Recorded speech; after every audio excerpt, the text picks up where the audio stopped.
This is my passion. This is what I love to do. But some days, sometimes, I'm just like you, man. I hate this job. Damn, I hate this job. Damn, I hate this job. Damn, I hate my job. Damn, I hate this job. I'm just like you. Damn, I hate this job. Man, I hate this job. Man, I hate my job. From a good dream I wake, sun rays on my face, planning out my day, hoping this ain't the one that I catch a case. I feel so good, I feel so straight. My manager keep calling me saying, hurry up, you late. Hurry up, you lay off. Y'all, man, I hate this job. Man, I hate this job. Been trying to play it cool, but it's hard to play it off. I've been hanging on to this bullshit, cause my car still ain't paid off. I know I'm on my way up, my boy just got laid off, so f y'all, man, I hate this job. Man, I hate this job. These hoes here so ratchet, these niggas here so sneaky. Y'all don't even really pay enough for y'all to only pay bi-weekly. I'm trying to double up my cash, take this job, shove it up your ass. Yo, man, I hate this job. Sometimes I wanna say, walk in and slap my boss. This shit is getting hard. Damn, I hate this job. Gotta make it out of this struggle, bruh. And I don't really mean to take it out on you. You just a customer, but damn, I hate this job. Damn, I hate my job. Damn, I hate this job. Damn, I hate my job. Damn, I hate this job. Damn, I hate this job. Damn, I hate my job.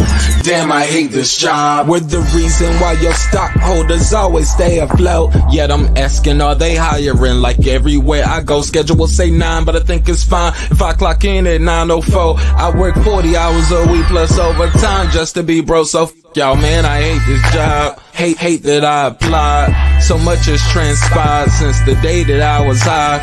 Told me I could advance, but you were telling me lies. Gotta give your notice before I quit, but you don't say shit right before I'm fired. Damn, man, I hate this job. Sometimes I wanna say, walk in and slap my boss. This shit is getting hard. Damn, I hate this job. Gotta make it out of this struggle, bruh. And I don't really mean to take it out on you. You just a customer, but damn, I hate this job. Damn, I hate my job. Damn, I hate this job. Damn, I hate my job. Damn, I hate this job. Damn, I hate this job. Damn, I hate my job. Damn, I hate this job. You and your procedures, you and your protocol, you and your policies, none of that shit don't apply to me. You and your quotas, you and your standards, you and your 2 sick days a year. Y'all niggas bananas. Wonder why the postman's posted with hammers, going postal with Popo on camera. His wage got him enraged, stressed out, it's hard to maintain. He flips the middle, grabs his. He said, if you don't get the picture, I quit, you ain't shoot, mother. Man, I hate this job. Sometimes I wanna say, walk in and slap my boss. This shit is getting hard. Damn, I hate this job. Gotta make it out of this struggle, bruh. And I don't really mean to take it out on you. You just a customer, but damn, I hate this job. Damn, I hate my job. Damn, I hate this job. Damn, I hate my job. Damn, I hate this job. Damn, I hate this job. Damn, I hate my job. Damn, I hate this job. Look, man, I hate this job. I put my pants on one leg at a time, just like you. I'm out here trying to take care of my family. Damn, I hate this job. It's not always glamorous, for real, but I do what I gotta do for me and mine, you know? Damn, I hate this job. Damn, I hate my job. Damn, I hate this job. Damn, I hate my job. Damn, I hate this job. Damn, I hate this job. Damn, I hate my job. Damn, I hate this job. Damn, I hate this job. Damn, I hate this job. Damn, I hate my job. Damn, I hate this job. I'm just like you, nigga. Damn, I hate this job. Man, I hate this job. Man, I hate my job.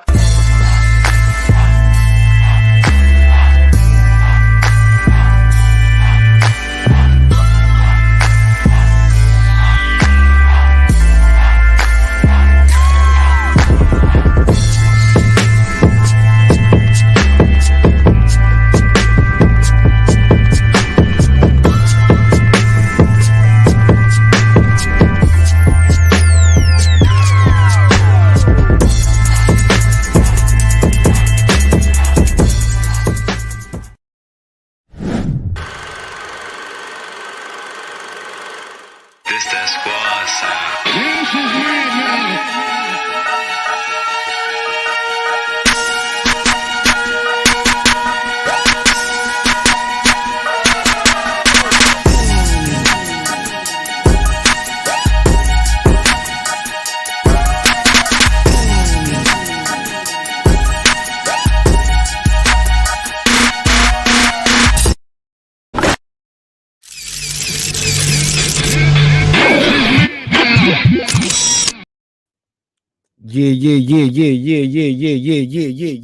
Yeah. Check one, check two. Said you know what to do. How the mic sound out there? How the mic sound, y'all? Check 1 2 1 2. We'll find out in a second. Check 1 2. Here we go. Let's run it. Yeah. What's popping, y'all? What's happening? You back in the lab with your man Mark Nash. He is I am he. Another great episode of Say It With Me, breaking the beats. You already know what we're gonna do. We're gonna break down business, entertainment, art, technology, sports, and pretty much anything else I feel like squeezing into those letters. You feel me? Hope y'all having a good one. It's Friday, baby. You already know what we're gonna do. We're gonna chop it up. Normally on Friday, you already know we normally do the independent artist spotlight. Last week I switched it up, threw an audible out there, and it was good. It was a damn good show. Waiting for some of the usual suspects to pull up. Shout out to the homies that's here early though. Kyle, the boxing session. Kyle, the link out there, man. Pull up, holler at your boy if you can. I really appreciate it. She, what up? My brother She here. You already know you always welcome. East Side doing their thing. East Side Atlanta, Neophyte Bakar, my brother out here on that road doing this thing in a major way. Appreciate you. Derek Lincoln, what you thinking, my G? Yeah, we had a good show on Wednesday. Yeah, man, it was a damn good show. You already know. We're gonna break the beats down. We're gonna talk about a lot of things here. I'm gonna let the room get acclimated. I'll give you guys a preview. A couple of things I want to talk about this evening. Gonna do a little continuation on some of the things we talked about on Wednesday, but put a little twist on it. I don't know if you guys saw it, but Kevin Samuels and Dr. Umar Johnson had beef. Them boys got a little beef. I'll play the sound bite. We got a little beef, man. Got a little beef. So we definitely gonna talk about that one. It was y'all already know I found this shit funny as hell. All this shit be funny to me. It's entertainment, right? Gonna for the people who like boxing, we got a big fight tomorrow. So I'll give you all my prediction, and I'll get y'all predictions as well. We'll break down the tail of the tape, as you can see right here. Got it on the screen for you. We'll talk about that. Also, we'll talk about this incident that happened with Jake Paul and Mayweather. It's Mayweather losing, ruining his legacy by fighting a YouTuber in an exhibition match. Also, one of the main things I want to talk about today, I wanted to ask you guys, who do you think is the blame? Not even who do you think is to blame? Who bears the most responsibility for the music that we hear today? Is it the artist who creates the music, the label who okays the music, the fans who demand it, or the media who promotes it? So we'll talk about that as well. You know what I'm saying? Y'all already know how we're going to do. We're going to have a good conversation over here. I always tell you guys, man, as long as we being respectful, courteous, man, we can always come back and do this shit again. We can do it every week. But yeah, I play a record, let the room acclimate while I'm waiting for a couple of the co-hosts to pull up. Let me see. Y'all already know. Y'all already know where we're going with this, right? So don't play with me. Don't even play with me. Don't be like old boy, be like, not again. Yes, again. You already know what we're going to do. I'm going to let the room acclimate it. I put the link out there. Yo, my boy Floyd. Right. I don't know what's up with Floyd, man. I know one damn thing. Floyd know he's supposed to have a damn hat on. I mean, have a haircut coming to a press conference. Floyd know he should have a haircut. Floyd up here looking somebody. Yo, Floyd looking like what's my man name who used to sing the old song? Come on and go with me, face ass nigga. What's his name? Come on, they gonna tell me in the chat. Come on over to my place, face ass nigga. I like Floyd, but come on, Floyd. Teddy P. Why did Floyd look like Teddy P in this picture to your boy, yo? Come on, Floyd. You can't be out here like this. You cannot be out here. You are Money Mayweather. You should not be out here looking homeless.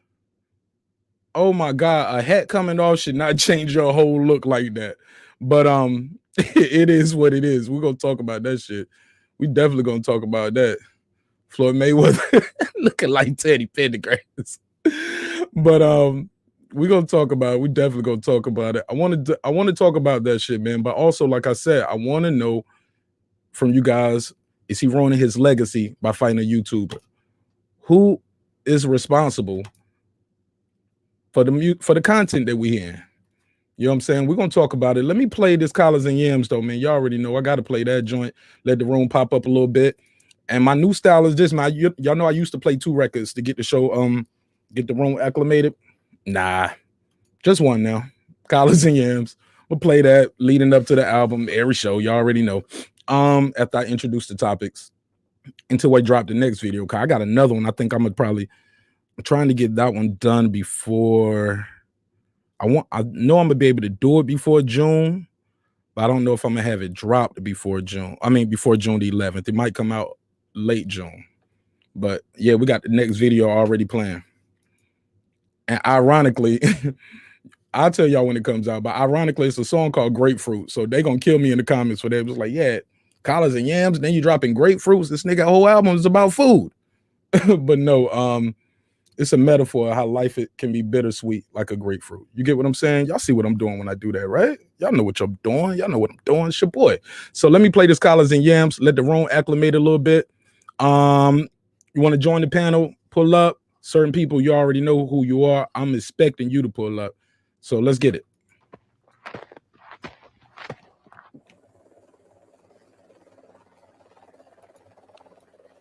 Smash the like on the way until you're in the room. After this video, we're going to go and start the content, man. We're going to start the content after the video.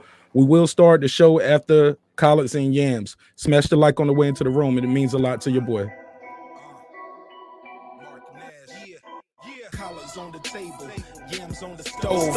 Holla at my plug, you'll get grams for the low. He keep his kitchen clean, the mop stick by the dough. We ain't eating fried rice with chopsticks by the bowl. They rewinding what I wrote, every line I give them hope. So when I'm in your city, they might treat me like the Pope. I'm respected by the goats, but I ain't here to gloat, brag or bullshit. I could be braggadocious for roaches, but that's the type of shit that make your closest turn to vultures. Niggas think it's sweet like champagne mimosas. I campaign for bread, maintain the toaster. Off with your head, Walking Dead zombie poster. Do it like I do it, man, I do it for that culture. They acting on the screen, but look different in the closer. I'm the face on the flyer and the poster. That's the reason why I'm flyer when I post up. Urkel straps on both shoulders. Keep them in my hand, I ain't reaching for no holsters here. I can holler at the plug when my bands run out. He said, Nash, pull up, this shit look like grandma's house. We got Collards on the table, Yams on the stove. Butter on the plate, chopsticks by the bowl. Collards on the table, Yams on the stove. Butter on the plate, chopsticks by the bowl. Collards on the table, Yams on the stove. Collards on the table, Yams on the stove. Yams on the stove. Collards on the table, Yams on the stove. Look, sometimes when I find a little moment to get a break, I drift away. These days are different, I don't get no space. Sometimes I look in the mirror like, nigga, fix your face. You baked all these ingredients, now enjoy the cake. Cake. I can lose it all tomorrow if I make one mistake. Keeping God involved every day I pray. I know it's a force bigger than me, God, in every step that I take. Wait, came in the game to be legit and live honest. Went from eating with the wolves to swimming with piranhas. Same swamp, different anacondas. The more you make, the more they want to take. Trying to squeeze every comma. I made this thinking of my grandmama's dinner. The spread was so elaborate, I admired the splendor. She would tell me, baby, go on, fix your plate and make sure before you eat, you always say your grace. She had Collards on the table, Yams on the stove. Butter on the plate, chopsticks by the bowl. Collards on the table, Yams on the stove. Collards on the table, Yams on the stove. Yes. So who went? Yes. Nigga, I want that one, homie. He might ask the first one. I want this one.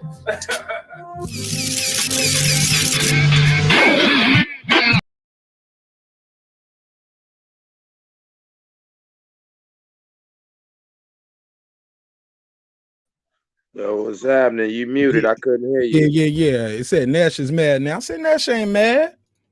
Nash ain't mad now. But I'm good though. Major Key. Oh man. Woo. What you got? Woo.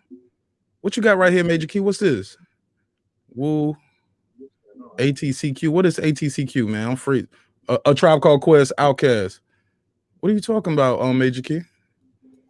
I don't know what you mean by that, brother. Oh, those are your top 3 groups of all time? Yeah, that's hard to beat right there. Got a question for y'all, man. We're gonna get into some open discussion tonight. So it's Friday. I gotta get people's picks for the fights coming up. If you're just tuning in, smash the room, smash the like on the way in the room. We got a lot. First thing I want to, not in no order, but I'm gonna just run through the topics again for those who just tuning in. We're gonna talk about this the relationship guru beef. One guy talks to women real nice. Some women think they talk to him kind of harsh. So we'll talk about that. We got fight tomorrow, so we gotta do a pick.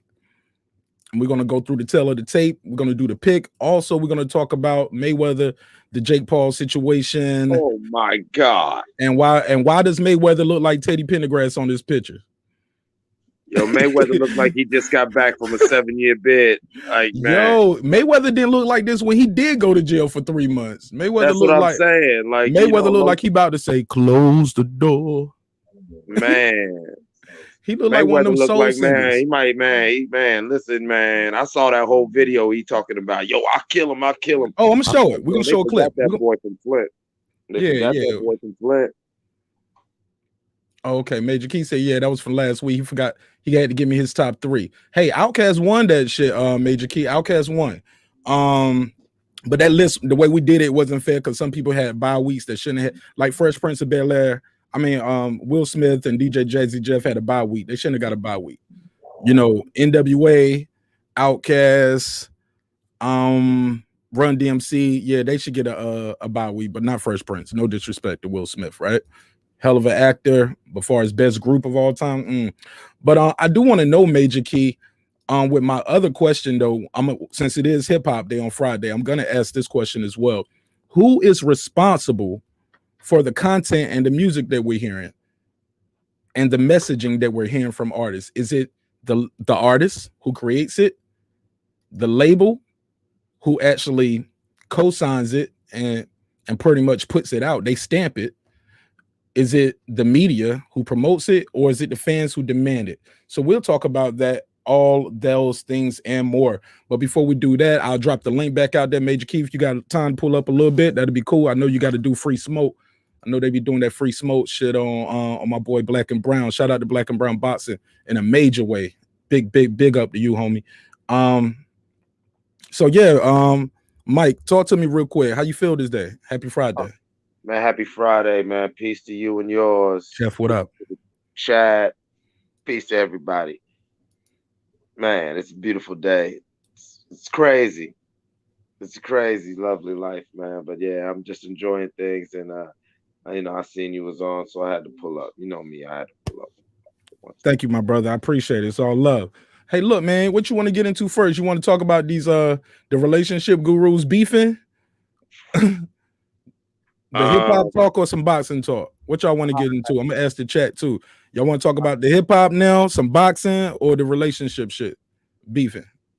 All right. Well, real briefly, I'm gonna just touch on that Dr. Umar Johnson. Before you do that, let me introduce Major Key Boxing. Well, I'm gonna let him introduce himself. Talk to him, G. Thank you, brother. How you doing, man? Yes, sir. Major Key Boxing. Major Key Mondays at 9:30 p.m. Eastern Standard Time every Monday. You know what I'm saying? We got some great lineups, some great interviews, but I appreciate you, Mark, as always, man. You know what I mean? I hope you come through as well. You know what I'm saying? Drop you the link personally. You already know. You know Absolutely. What I mean? Got in-house connections over there. Mi casa, su casa. Está bien, gracias. Shout out to 252, the damn family in this motherfucker. Come on. My man said, shout out from EC, Edgecombe. Is that Edgecombe County to Rocky Mount? 252 on deck, man. You already know what's up, man. It's Mark Nash. You already know what up. What y'all want to get into first? I want to jump off quick. So that guy, if you don't mind, brother, I would just like to say what I was trying to say in the chat, and then I'm gonna bounce real quick. Man, a shooter's got to shoot. Appreciate it, brother. Listen, so when it comes to the thing, what was your last? Oh, the labels. Who destroys it, right? Yeah, okay. Yeah. Who's responsible for the messaging that we're hearing in hip hop? If we don't like the messaging, is it the artist, the label, the fans, or the media? Bro, it's individual. It's individual, and I'm gonna say that being straight up 1,000 with you, it's individual because it depends on what you listen to and what you support. Because you see what I'm saying? the labels were obviously the first criminals, and they continue to be criminals, but they were the first criminals. They're the mob bosses, the labels. They heard a sound, they were hip to it. They're like, oh, you know what? We gotta make everybody sound like this. This is like, you know, it needs to be a fad. It needs to be this. It needs to be fake. You know what I'm saying? And some people started falling in line with that, you know? And at some point, people started learning that, hey, I could be free. I could get a distribution deal. I could become my own boss, you know, when it comes to this. I could become, you know how I deal with, bless you.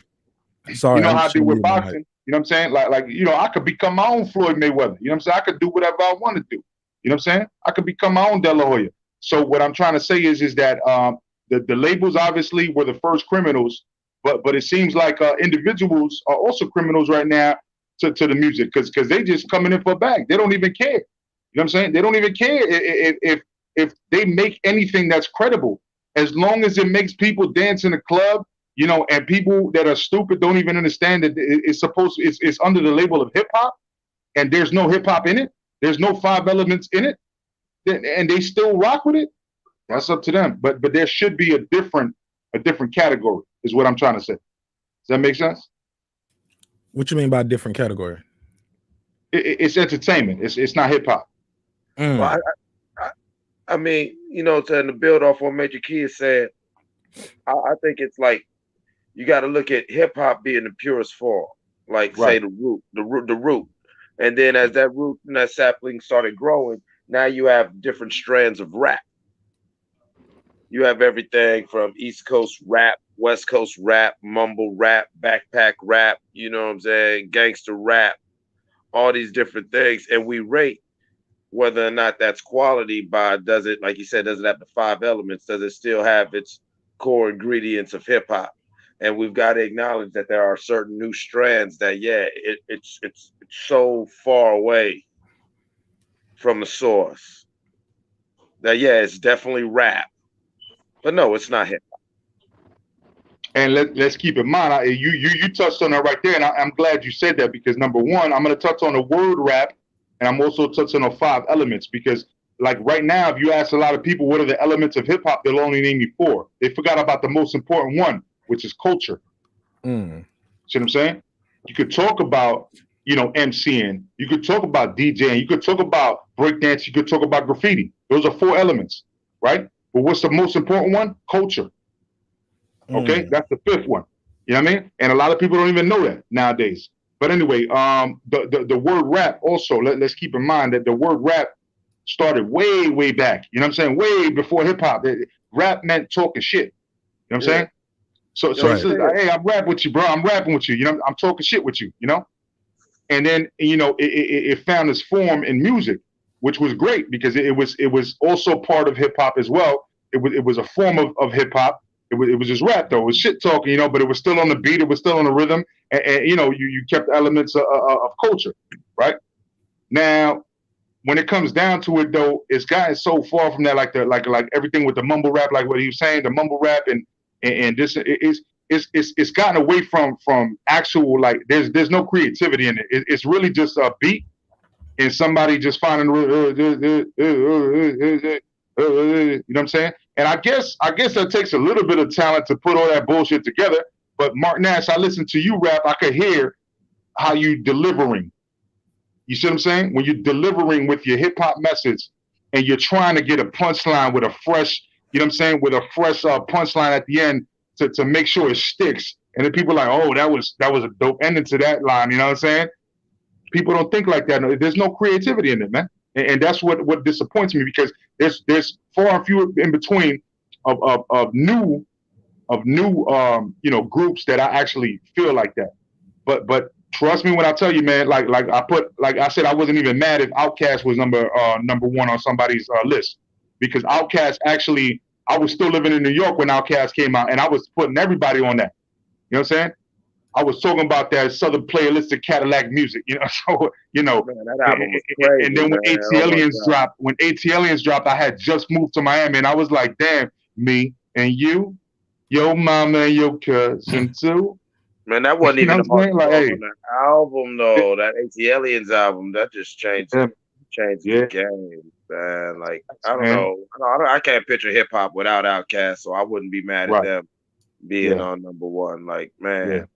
like when you just really think Shout out to about Al Chamber. Thanks for the donation, bro. I don't take it for granted. Appreciate it. Go ahead, Mike. organized noise and stuff. But what you were saying, Major Key, about the culture, you got to remember, we came up in an era where, yeah, we listen to drug dealers. These kids listen to drug addicts. You feel what I'm saying? I don't know about you personally, but I liked NWA and things like that because they were doing shit I was doing. I wasn't trying to be like them. It was like, oh, I can relate to these niggas. These hood niggas going through the shit I'm going through. That's why Nas was so dope. You know, to hear a 12-year-old talking about, you know, all that good shit at the barbecue with Cool G Rap, it was dope for me hearing that shit as a youngin'. Because I'm like, yo, I'm a young nigga out here rapping, you know what I'm saying? I felt that. I felt like, oh, this is for me. Now these kids, they emulate this image that they don't really relate to. You know, speaking of Will Smith earlier, like I used to tell certain cats in my area, like, what's wrong with being Will Smith? Like, if you come up from a good household and you whatever, that doesn't mean you can't drop dope music and be fly. And, you know what I'm saying? People can clown on Will Smith all day, but even with that crazy dad body he posing around with right now, Will Smith will pull your bitch. You better stop. You know what I'm saying? You better stop.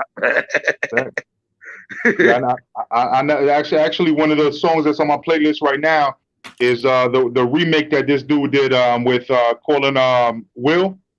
Will, where he's like, I am like Will. And Oh, yeah, that was crazy. Yeah. No. Yeah, my kids even listen to that since I put it on, bro. Like my kids, my girl, they put it on their playlist and everything.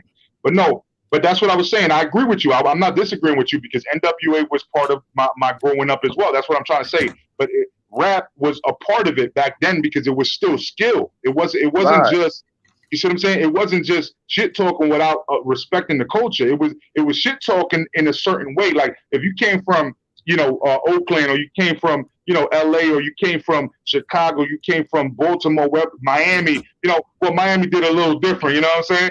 Yeah, you talk that talk. Right. Hydraulics. Right. That was a different thing, but you know what I'm saying?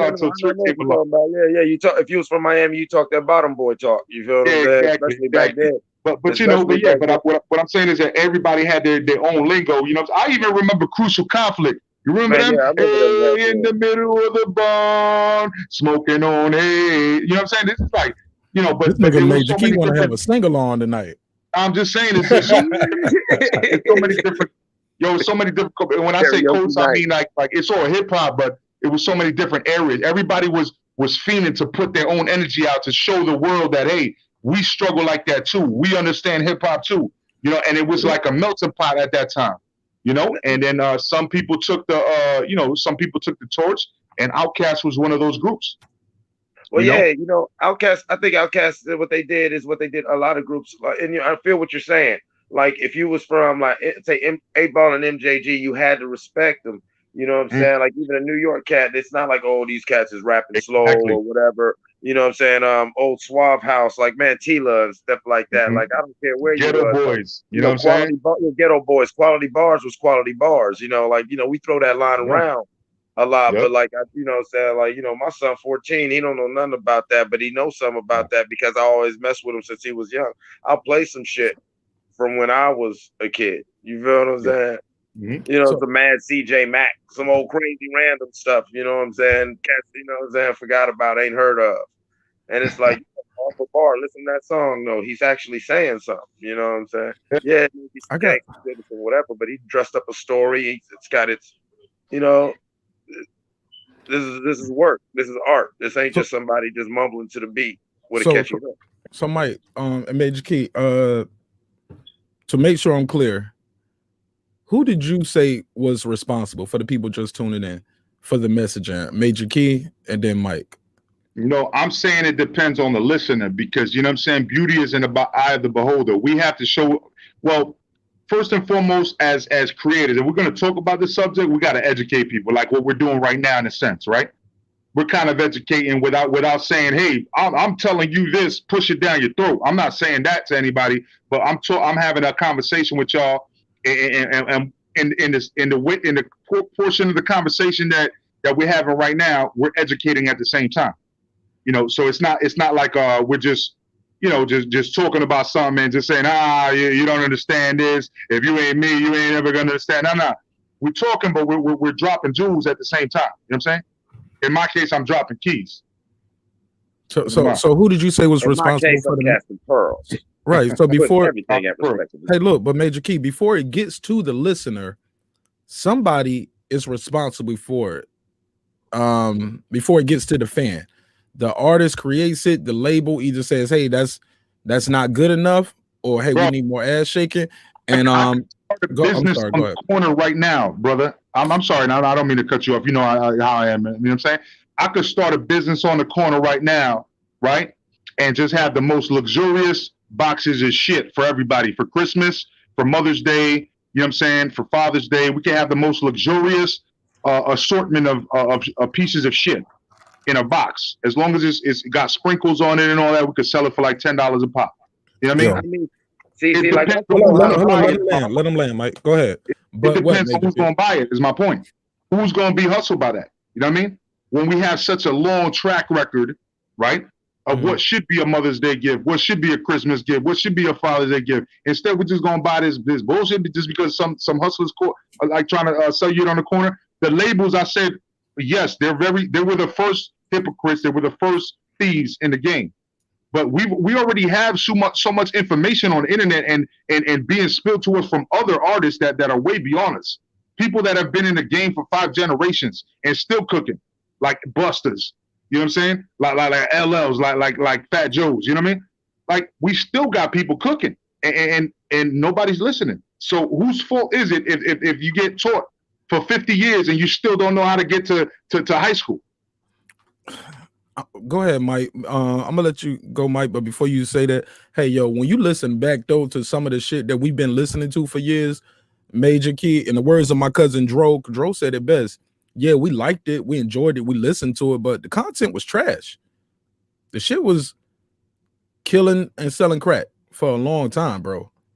You get what I'm saying? Even Joe Crack, he could rap his ass off, but his name is Joey Crack. Crack. You know what I'm saying?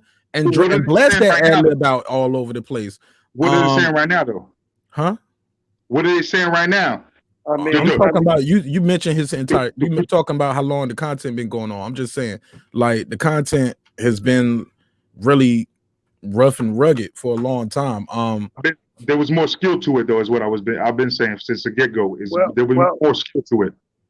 Well, I'll beat y'all both in the middle of what you're saying, is because I agree with you, Mark, and I agree with Major Key, but I think the fact that you both are missing is we come from a generation where you used to have permission to rap.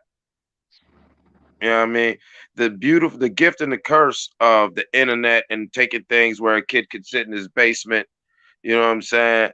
Like, you know, remember when we was in high school and shit like that, and we'd be killing in the lunchroom or the hallways, and that little nigga would be in the corner mumbling, you know what I'm saying? You'd be looking in the corner, you know he rap, but he ain't gonna say nothing because, you know what I'm saying, he know his sword ain't sharp, you know he ain't ready.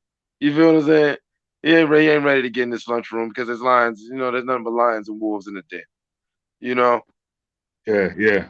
The internet got it where that kid could sit out there and he could actually get famous while you just steal that nigga in the lunchroom. You know what I'm saying? Yeah, whatever. That nigga can go get famous. Yeah. And, you know, I don't know about y'all, but I'm from a generation where it's like, if you couldn't come out saying you're from such and such Nebraska without people from such and such Nebraska putting a stamp on you. Things were vetted. So to answer your question, Mark, who do I think's to blame?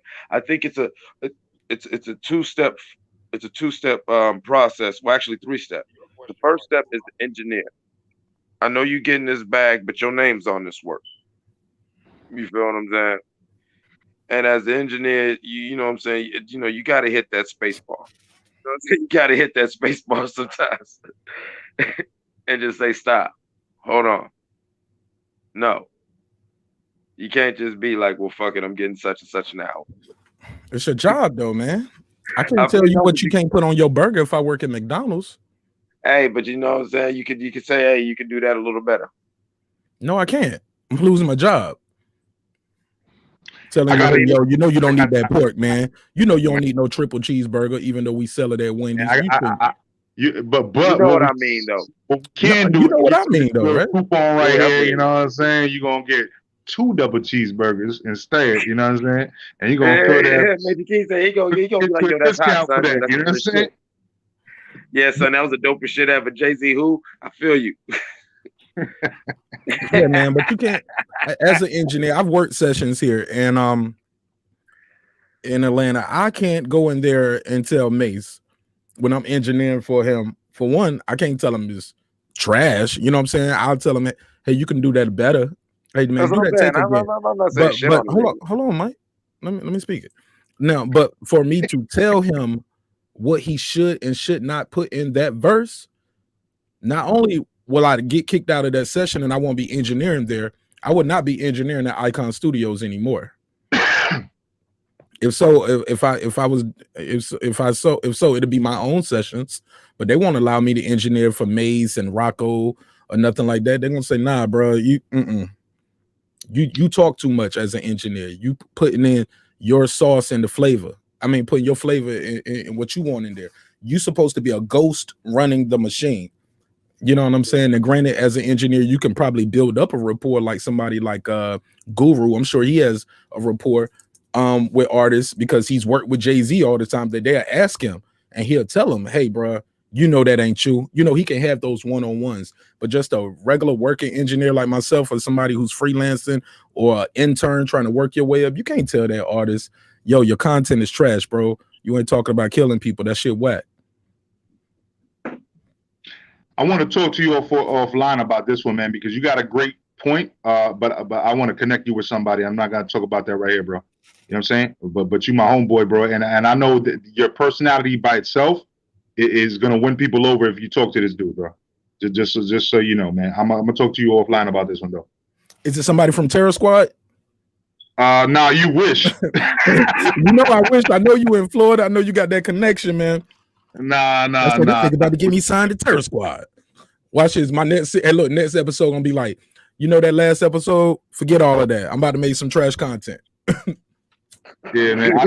I'm about to sell some coke and kill people on the track. I seen Fat Joe in New York in front of the skate key like years and years ago. But since then, man, I seen Timberland. I seen what's his name? The Pitbull. You know what I'm saying? I actually seen Pitbull in the club. Like he was cool with some of my peoples. You know what I'm saying, in Miami. And I seen Eminem running around. I seen Lauryn Hill. I seen quite a few people, but nah, man. Like me and Terror Squad ain't connected just because I'm from the Bronx, man. Yeah, you know, I had to ask. Neo Bakar, what's up, man? You just pulled up. Talk to me. Put the number on screen. What up, man? What up? Do a little microphone check. You know how this thing is. Microphone check. How you sound out there? Talk to me. Yeah, my opinion on this song. Oh man, your mic ain't right yet. Your mic ain't right. Ask him if he's in the car. Yeah, he always driving. He always in the Always driving. Okay, so it might just be like the car phone. Yeah, Neo. Throw this thing out the window. Yeah, Neo, click over and come out and try to come back in. Pause. Pause. Yeah. I'm gonna kick you out. I'm gonna kick you out real quick the studio, but just come right back in. But yeah, I was gonna let him get his take on that before we move forward. I'll open the phone line up too if anybody want to call and give me their take on this. That's dope as well. But yeah, Major Key, I thought this was a good. Go ahead, Mike, please. I was just gonna finish. You know what I'm saying? Because I said it's a 3-step. It's like an engineer has input. I wouldn't say it go as far as you were saying, but I do feel what you're coming from. But an engineer can be like, hold on, man. You on certain times, you know what I'm saying, in a certain way. Yes, you can. And then you got the labels, but you know, they just want what sells. And so the third step is the safeguard, and that's the listeners. I think there's been a disconnect. We were disciplined fans. We knew what we wanted. These kids don't know what they want, so they're being told what they want and being fed the bullshit. Mm-hmm. That's where I was going with it. You feel what I'm saying? You know, we went a little, you know, we jumped off the reservation, you know what I'm saying, but we'll bring it back. You know what I'm saying? That, you know what I'm saying? The engineer can kind of be like, hey, you know, let's try that again. You And know I'm what gonna I'm saying? stand by what I said, Mike. Oh no, Not I'm when with you. No, I'm with you 100%. not when it comes to his lyrics, talking about his Oh yeah, no, I delivery, wasn't his going that voice. far. No, I wasn't going Go ahead. that far. I wasn't going that far. And as I said, that's where it goes to the label. But you know, the label are going to go with what sells. You know that already. And so the safeguard was step 3, the fans. If we are trying to, as a culture, elevate past our gangster past, past our dungeon, my eyes, it's still, we're not going to emasculate black male MC, but the glorifying of drug violence and gang culture to a certain extent should slowly start becoming a little more taboo. As a rap artist who specializes in drug violence raps and gang relationship, but for real, say you've got to start maturing. That's why it's good to see your Fat Joe, like you said, Busta cooking, Jay cooking. You know what I'm saying? It's good to see. Like, I love it. I told this young kid earlier, I was like, man, honestly, if Jay-Z came out with a song right now where he's talking about trapping and shit like that, I'd be mad as hell at him.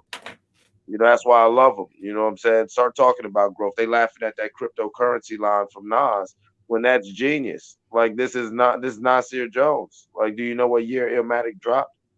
You really want him to be talking about what, smoking Zaza? The fuck out of here. Like, you know what I'm saying?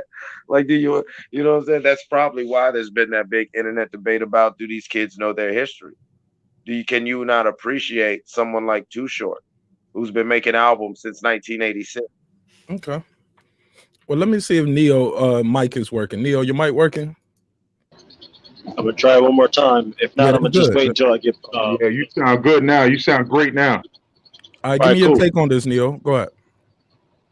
Man, I got like 2 examples that I think I can throw out there that prove that the labels and the marketing agents involved with the record labels are kind of orchestrating what is popular, right? I mean, first example, David Banner selling mixtapes out his van. I mean, like, literally living in his van, selling his record, building up his record label on his own outside of that, right? He pretty much made a way out of no way. And that's how rap and hip hop used to get out to us. That's how it used to be, put into the, I don't know, just into the neighborhoods. That's how we got it. That's how we got the music. NWA selling tapes out the trunk. Then we get into these record labels, and they're trying to copy what we were doing, trying to be in the grassroots without actually being in the grassroots. The other example is when Chris Brown came out. Chris Brown wanted to rap, but his record label said, nah, bro, just stick to having a pretty face and singing and dancing and shit. Shucking and jiving. I mean, like, that's what they told him to do, even though he had other skills, right? All because the record label wouldn't do anything with him unless he stuck to that. Kind of directing where the atmosphere goes. I mean, it doesn't seem like they would have such a big influence, but when you're trying to get that bag, you'd be surprised at what you put yourself through. A lot of these artists are coming out right now explaining what they had to do on the casting couches and whatnot. So I'm just saying, like, it's got to be the record labels and the marketing industry. I think you had a missed opportunity on that one because you said something that was leading towards something I forgot, which is the record label. Because I admitted that the record labels were the first thieves, but we can't forget that they still fund the broadcasting stations, right? All the radio channels get funded by them, you know what I'm saying, to put out the next content that they want to be put out, right? And they feed it to the listeners, and then the listeners eventually fall victim to the beat. If it's a dope beat, you know what I'm saying? All of it, they're addicted now, and the song could be whack as hell, but because the beat is dope, you know what I'm saying, that's what they fall into. So that's one thing too, let's not forget that. Oh yeah, for sure. I mean, the amount of dollars that they put into trying to figure out what is catchy, what is attractive as far as the music is. How do they recreate our creativity? It's kind of weird, but how do you put a beat out there that you just can't resist, and then you go find some poop butt dude to jump on your record label, and there you go. Yeah. But it was like Chris Brown, like what you said about Chris Brown. Somebody put it in there. They said that would you see right there, man. That was the correct route for Chris Brown, though. To be honest with you, man, that was Jay-Z that put on Rihanna and Chris Brown. You know what I'm saying? And those were some of his first recruits, and they worked out well. In their lane, though. In their lane. So at the end of the day, they did give entertainment and shit like that, but. Are they hip hop artists? I don't know about that. Rihanna and Chris Brown, I would consider R&B artists. Not hip hop artists. Right. I was just using them as an example because Yeah, like any young man, he wanted to be a rapper just like everybody else. Yeah. I get you. I can't disagree with that. Yeah, man. I do know this. When you're dealing with radio, if the shit is hitting on that PPM meter, I'm gonna tell you, it's like something they use. I'm gonna tell you what it's called though. Radio. I think it's called a PPM meter. But I want to tell you what it stands for. That's what they use to measure ratings. It's called the portable people meter, and this is what they use in radio to basically determine how many people are listening and how long they listening.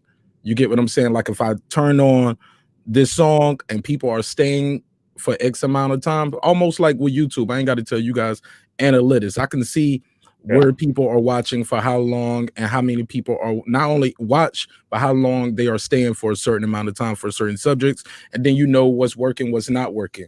And that's how it works with radio. So if the fans are turning every time you play Amigos record, advertisers won't buy the space.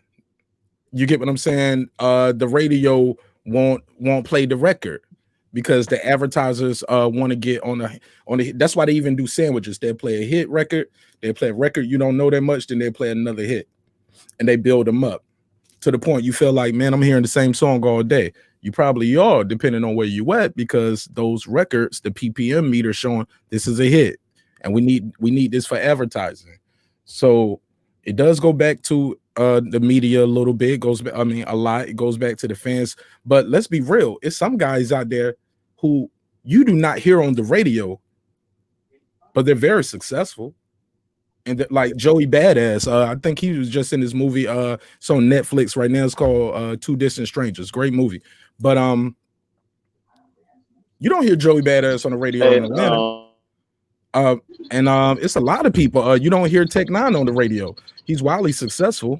You get what I'm saying? So radio and the media isn't the end all be all, especially with the destruction of things going bad, in my opinion. I do think fans take a role because they are the consumer. But these not to interrupt, bro, but I'm gonna have to jump off real quick. I see something weird, and I want to make sure that I'm not tripping. All right, man, get straight. Peace. I see you when you pull back up if you can. But my cousin Dro, man, he put it in the he sent me this message. He said he said it's all four. He said it's but he puts it in an order. He says, let me see. He said it's the labels first, the artists, the media, then the fans, in that order. He said because a lot of times without those other three, it's hard for it to really get to the masses. What do you guys think? That all four of them take a part, but it's really the labels and the artists first, because the labels sign you. They tell you what kind of music they make 9 times out of 10. I agree. And then that's a double-edged blade, because that's hit or miss with a very high percentage.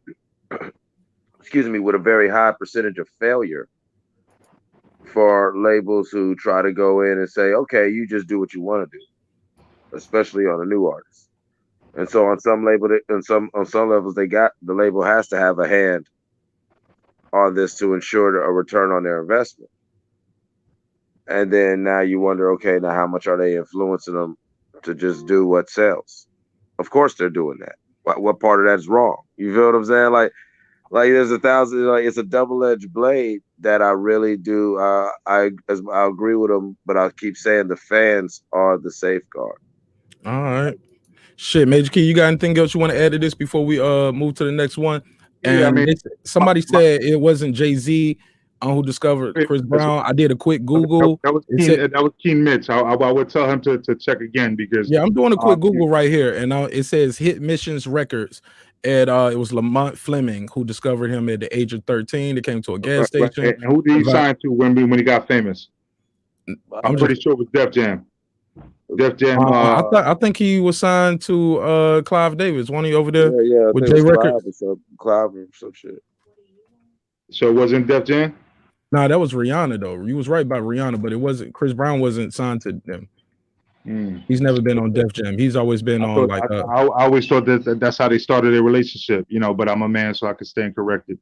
That's all good. Yeah, Jive. He was with Jive, later RCA.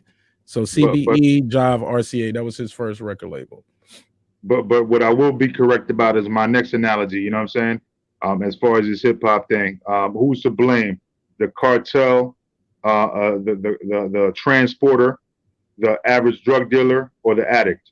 You know what I'm saying? That's basically, in a nutshell, what we were asking about this hip hop shit, right? This music, right? Who's to blame? Everybody's to blame, of course. You know what I mean? But it starts off with the cartel. If there was no product in the first place, there would be no victim. But now we got to be careful because we can't like it. And after this, we're gonna move it forward. We're gonna move on to the next after this. Go ahead. But I just want to say we can't like it hip hop to dope in that sense that hip hop is all about expression, and I cannot in no way whatsoever tell Mark Nash, tell Major Key what you can express or how you can express it.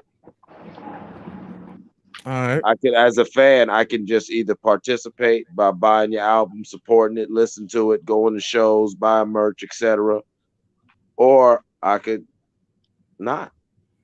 Right. All right. Wait, look, let's move it on. Let's switch gears real quick. What you guys think of this right here with your boy Mayweather, man? Is this bad for the sport? Or is it good for the sport? I think it's drawing bad. Casual eyes and things of that nature. Go ahead, Mike. Yeah, the brother was talking. I was just about to say, I think it's bad in the sense that now Mayweather definitely go have to whoop this boy. You know what I'm saying? Whoop his whole ass. You know what I'm saying? Just because his brother's a dick. But hopefully this doesn't, Floyd didn't hurt his hand. Hopefully Floyd's not got his mind into the fight. You know what I'm saying? Because of these little disrespectful punks and allow, this little boy to get any sort of shine, any sort of daylight. You know what I'm saying? And I just want this over with. And these boys, I want to really move on from them because the more we talk about them, the bigger they get. They're like Beetlejuice, man. They just, not talk about it. You fading away. Your Mike. I don't know if you're moving, but you faded away from the phone. Oh yeah, I just want these boys to go away. I'm from Ohio and I can't stand them. These boys got to go. All right, man. You sound real lethargic over there, man. Sound like you laying down, nigga.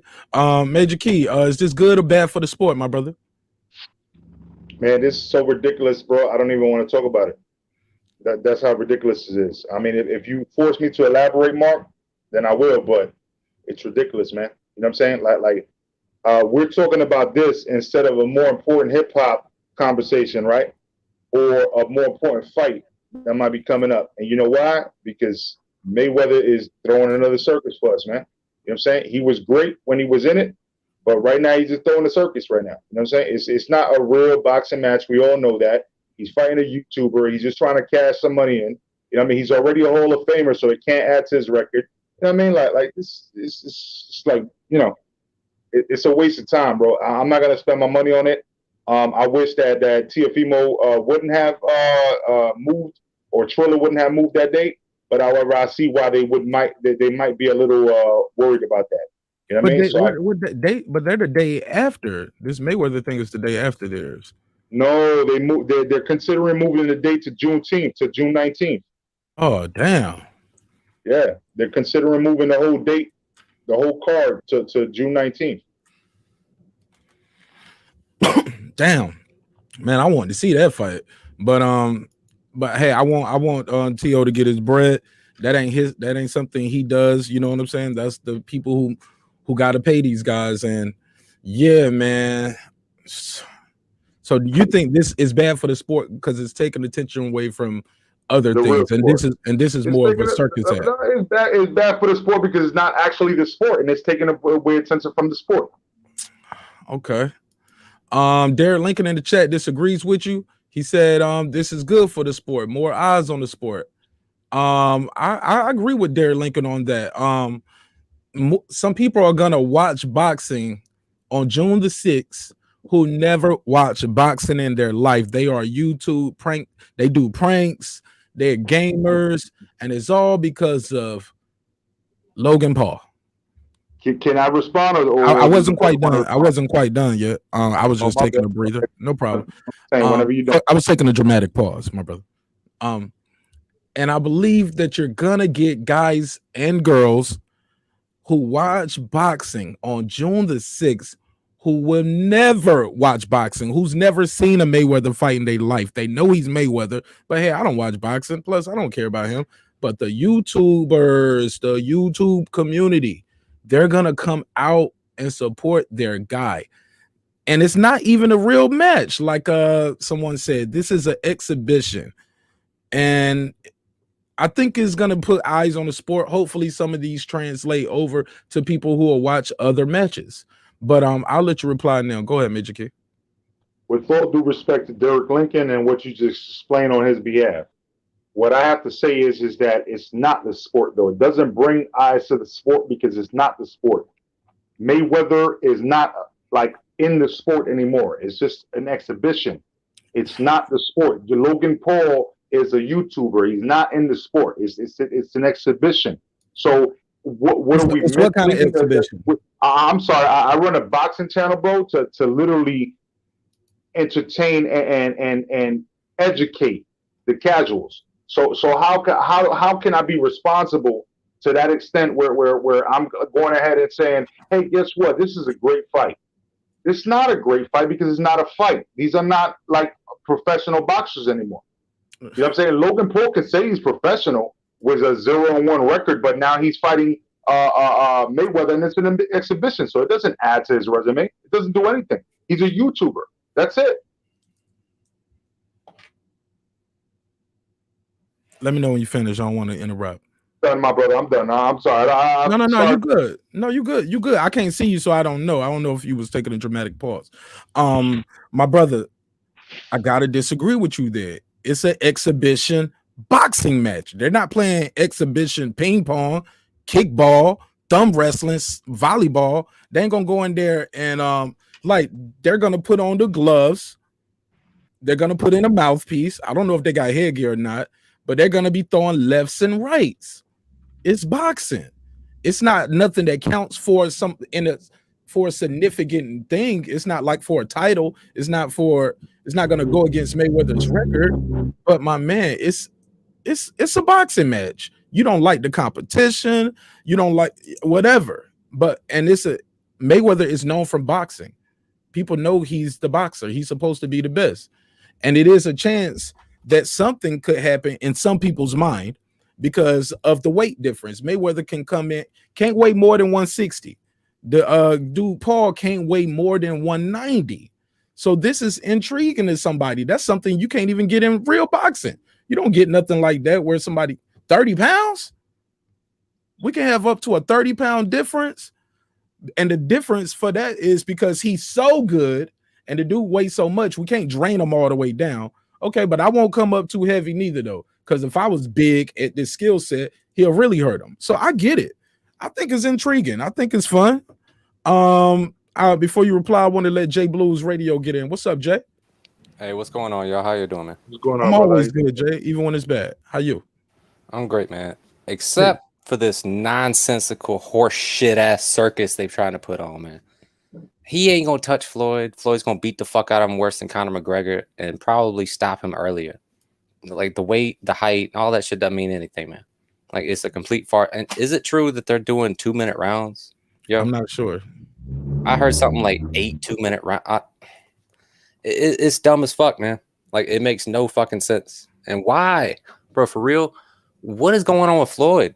Why is he looking like a sick Gary Coleman up there? What the fuck happened? Oh yeah. Hair, bro? Y'all want to switch over to that? Let's get on into it. God, let's ask that damn. question. Yeah. Here's the question I got for you. God. Here's the question. Let me ask this to the panel and to the chat. Was this real or staged? Was it real or staged? Let's get it. That shit And was the phone staged, lines bro. are open, by the way. 678-381-1938. 678-381-1938. Call me now. But y'all let me know, was this real or staged? This is real. Talk to me. Tell me why. And put a little energy in your voice, Mike. You sound a little lazy over there. Man, Mike's laying down. Yeah, man. Right. I got work in the morning. But yeah, it was definitely real. I've seen Floyd mad. I've seen Floyd angry and composed. I've never seen Floyd this irate. I believe that they probably did have some sort of understanding. That's why he agreed to it all like this. And I think Jake jumped out of pocket. And yeah, I really don't see it as staged. Like even that picture that you got of Floyd right there, like, you know, outside of a boxing ring, you know, who's ever really seen that side of Floyd? I made you private life, maybe. Major Key, real or staged? No, I think it was real as well. I'm gonna take Ellie Sekback's word for it. You know what I'm saying? Ellie Sekback is known for clickbaiting some of the times, but he literally sounded genuine when he said, "Listen, man, I watched this and I never seen Floyd so pissed." You know what I'm saying? That's exactly what he said. He's like, and a lot of people, even the lawyer for Ryan Garcia that was there, I guess he for someone. He's like, "Listen, bro."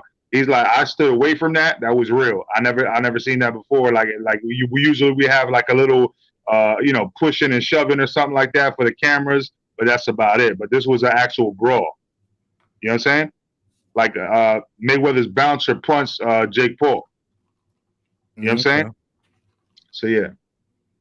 I think Mayweather hit him with an uppercut. If you see the one little angle, you know. I seen one little clip look like Mayweather got one off. I seen two angles where it looked like Mayweather, or one where it looked like they had him like, almost like they was holding him for him. Right. You see him do like this, and then somebody, and you see him go back like this, and then somebody blocks the camera. Then when he was like, I ain't never disrespect you. Why you playing with me? And he walks up to him, and they holding him, and Mayweather gets up to him, and then it's like the camera blacks out again, but you can see it draw back. I'm like, if it was staged, it was like Blair Witch Project, man. They did a good job. They had a lot of people thinking it was real or fake. Let me ask J Blues Radio, then we'll get Asian Map. Was it staged? Was it staged or was it real? Shout out to you, Miss Lisa. Peace. Yeah, what's up, Lisa Bales? How's it going? I don't see no damage on his fucking face after those 6'8" gigantic fucking bodyguards surrounded him, right? Oh, you ain't seen no pictures? There's some pictures out. Let me see. I'll pull it up. Go ahead. Oh, his face was marked? I ain't seen nothing, man. I mean, no busted nose, no busted eye, like all that skirmished, all that, like we got his ass. We surrounded him. We moving him. Well, he did go in the fetal position though. I mean, I'm serious. It was but they should have fucked him. They should have fucked him all the way up for that, man. Nah, they can't kill him on camera.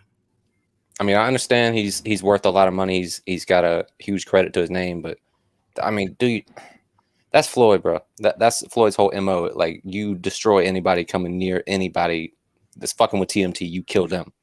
But I don't see it as being real, man. I mean, the anger did sound real in Floyd's voice. Like his voice was shaking, man. But it's just fugazi without the damage, man. They should have fucked him up, in my opinion, man. Well, don't say that if you haven't seen the damage though, because it is pictures out there. I'm just to be fair. All right, he does look different. He does look different.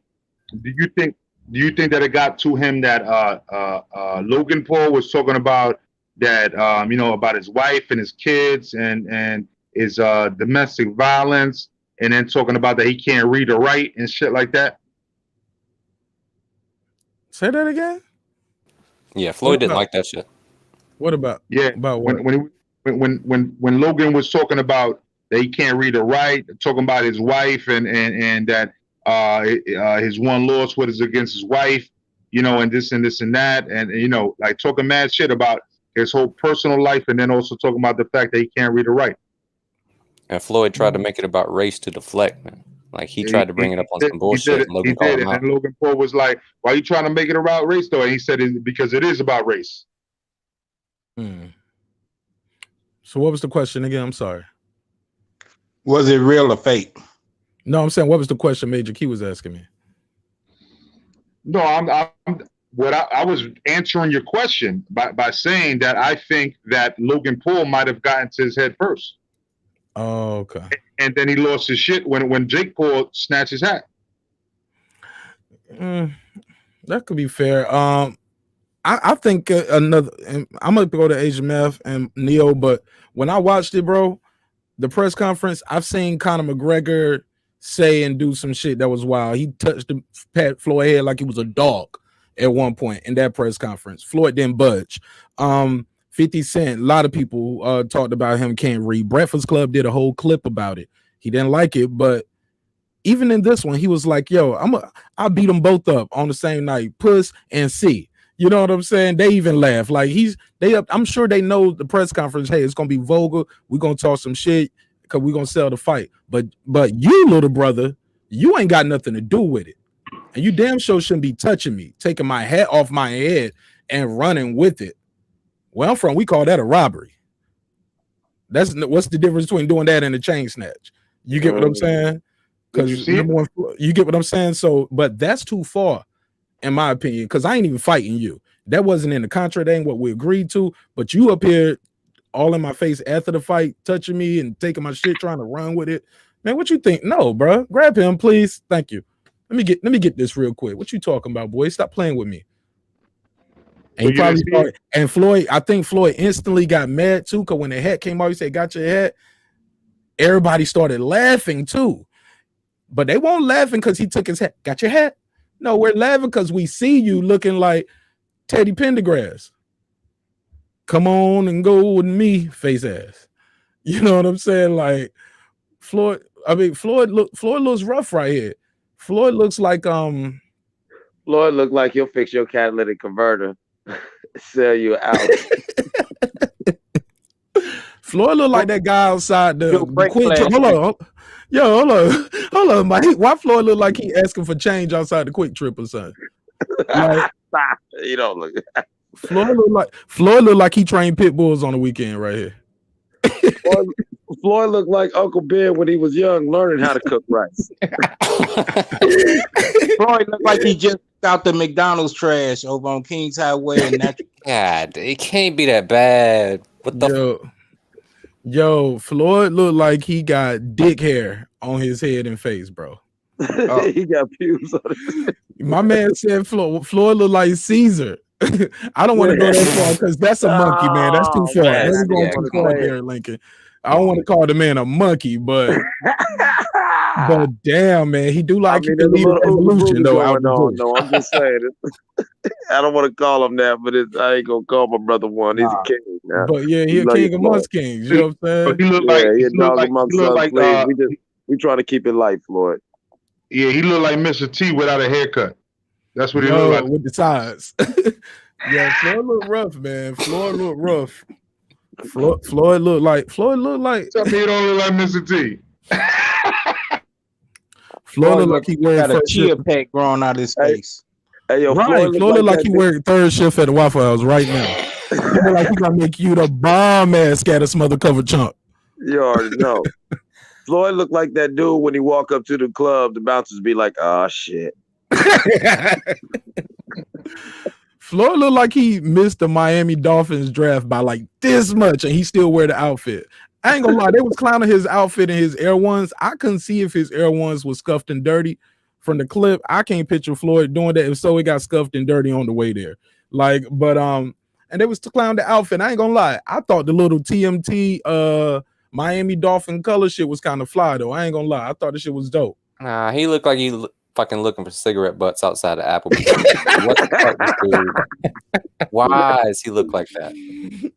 Yo, Floyd look like he at the VA right now fussing about his prescriptions. And I know what that look like. Yeah. Floyd look like he's asking, why did you drink the last of my 40? Hey, man, Mark hit it right on the nose. Floyd got that look on his face like he just got finished saying, I didn't fight the war for this shit. Right. Oh God, nigga. Oh God. Hey, look, this was fun, but let's pass it around a little bit. Major Key, was it real or stage? No, I already said that I thought it was. I mean, I'm sorry, Asian Math. I'm sorry, I meant to say Asian Math. Asian Math, was it real or stage, man? Well, in comparison to what the T.I. and Floyd fight was, I have to say this was staged. It was more energy when him and T.I. got into it. This one, it was like, dude, they in the T.I. fight, you go look at the foot, they were really trying to kill each other. It wasn't nothing could hold nobody back. In this one, you know, they was up on them and shit. If I was really mad at somebody and I'm up on them and I got that much power and force with them, nigga, they planning this funeral right now. Him or whoever. Right now. Well, you don't want over a hat though. Dog. No, it's a principle. There's principalities involved. Hold on, he asked me a question with all due respect. Everybody got their own levels of respect. I done seen people get it for less. So I mean, I'm not saying, hey, what his is and that. We just talking about, you know, with me, you know. If I ain't playing with you like that, don't do it. You know, that's a life and death decision. But in their case, that maybe they got rich people those are rich people problem. They could play tag with it. That's why I say it's more staged than real. Yeah. Okay, I'm gonna play this clip real quick. Let me share the screen. I'm gonna play the clip for the people who didn't see this angle. Let me give a shout out to, who did I get this from? Shout out to Combat Media. Man, he only got 622 subscribers. Let me click this button and I'm gonna tell everybody to go do the same. Leave him a comment on this video, say Martin Nash sent me here, so he don't give me a copyright strike. All right, so Combat Media, let's all support him and subscribe him. Let's help get him to that first 1,000. Appreciate him. Shit, I don't know if he stole the video, but Combat Media, I appreciate you. I'm gonna play a little bit of audio and we're gonna let this shit ride. And y'all tell me what y'all think. Real or stage, though. Real or stage. Real or stage. Boom. But yo, the fun.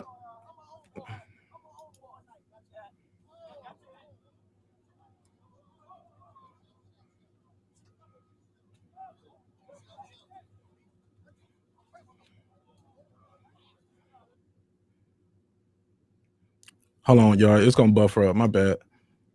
Let me see. Got too many tabs open.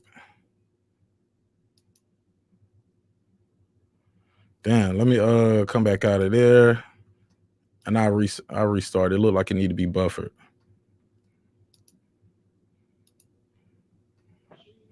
All right, we're gonna run it back real quick. If y'all just tuning in, smash the like button, man. Appreciate it. Appreciate it. Right now okay, here we go. Let's run it back.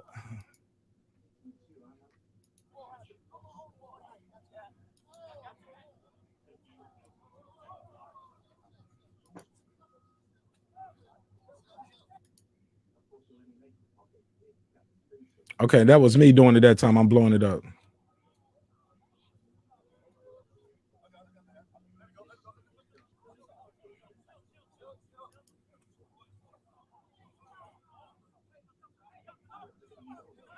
He gonna walk over to him right now. Then he gonna step to him, and it looked like they holding him. Here we go.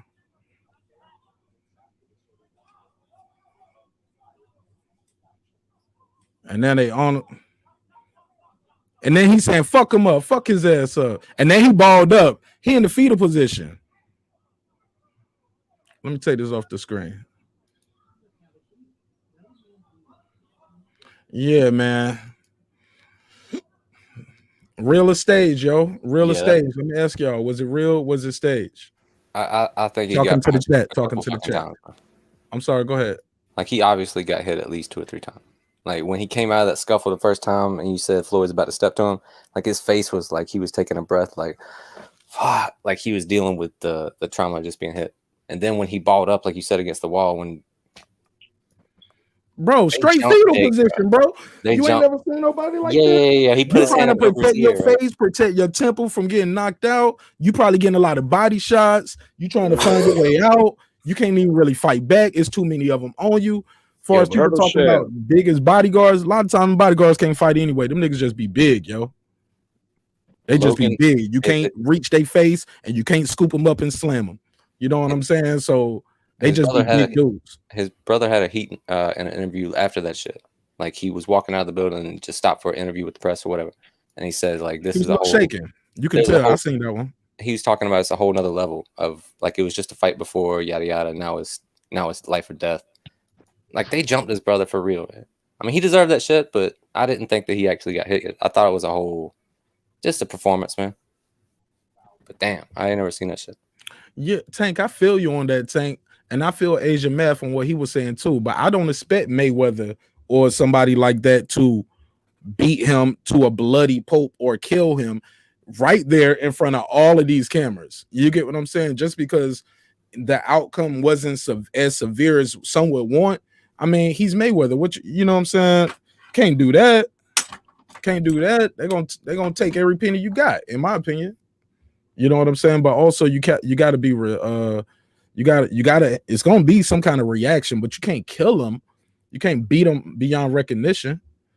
So that's what I think. I believe that shit was not planned. He did not know that shit. I don't think he came in there to be a clown for the Paul brothers. That's Mayweather.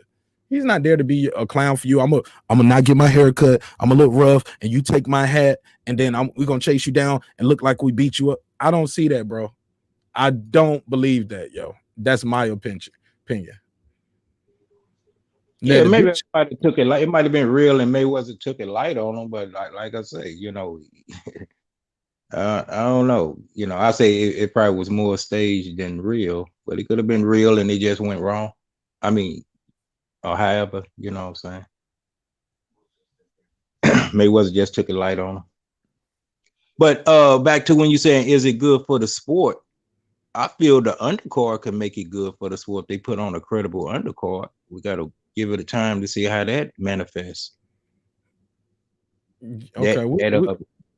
Oh, go ahead. Yeah, I'm gonna get back to that part. I kind of already passed that. I'll get back to that one.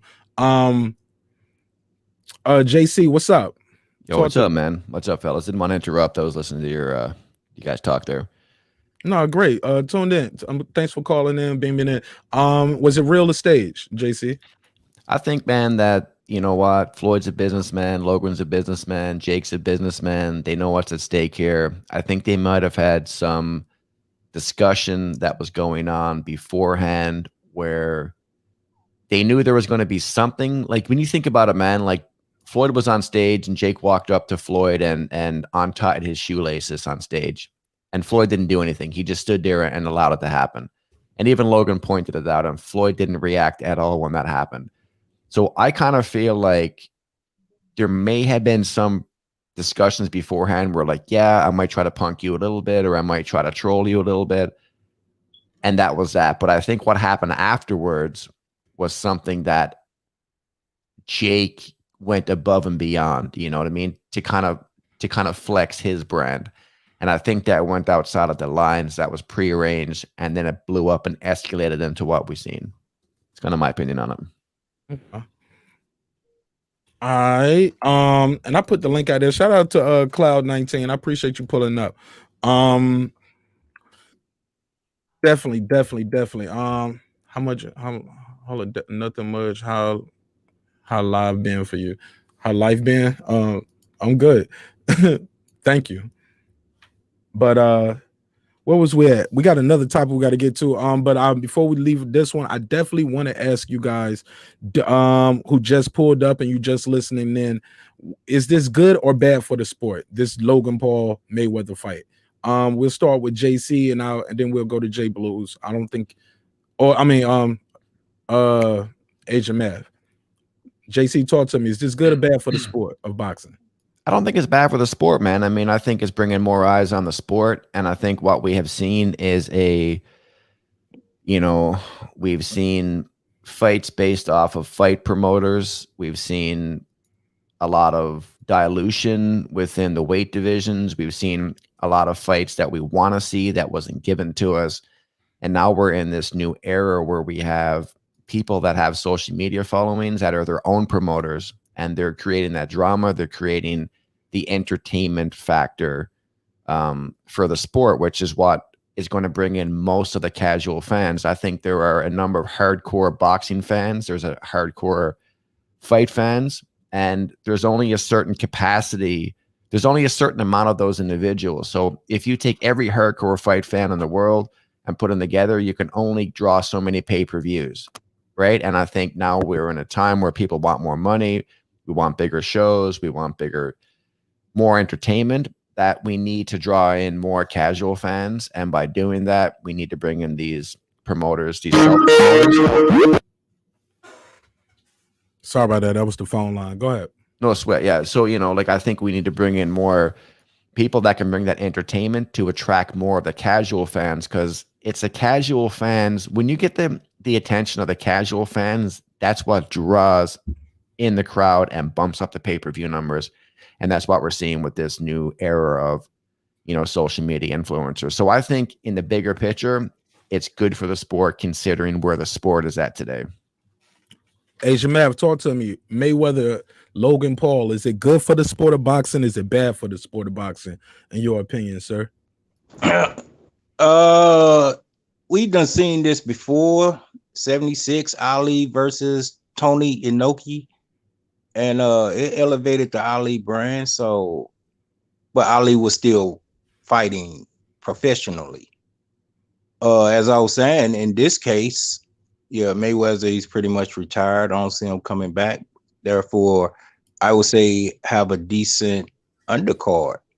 Get some credible names.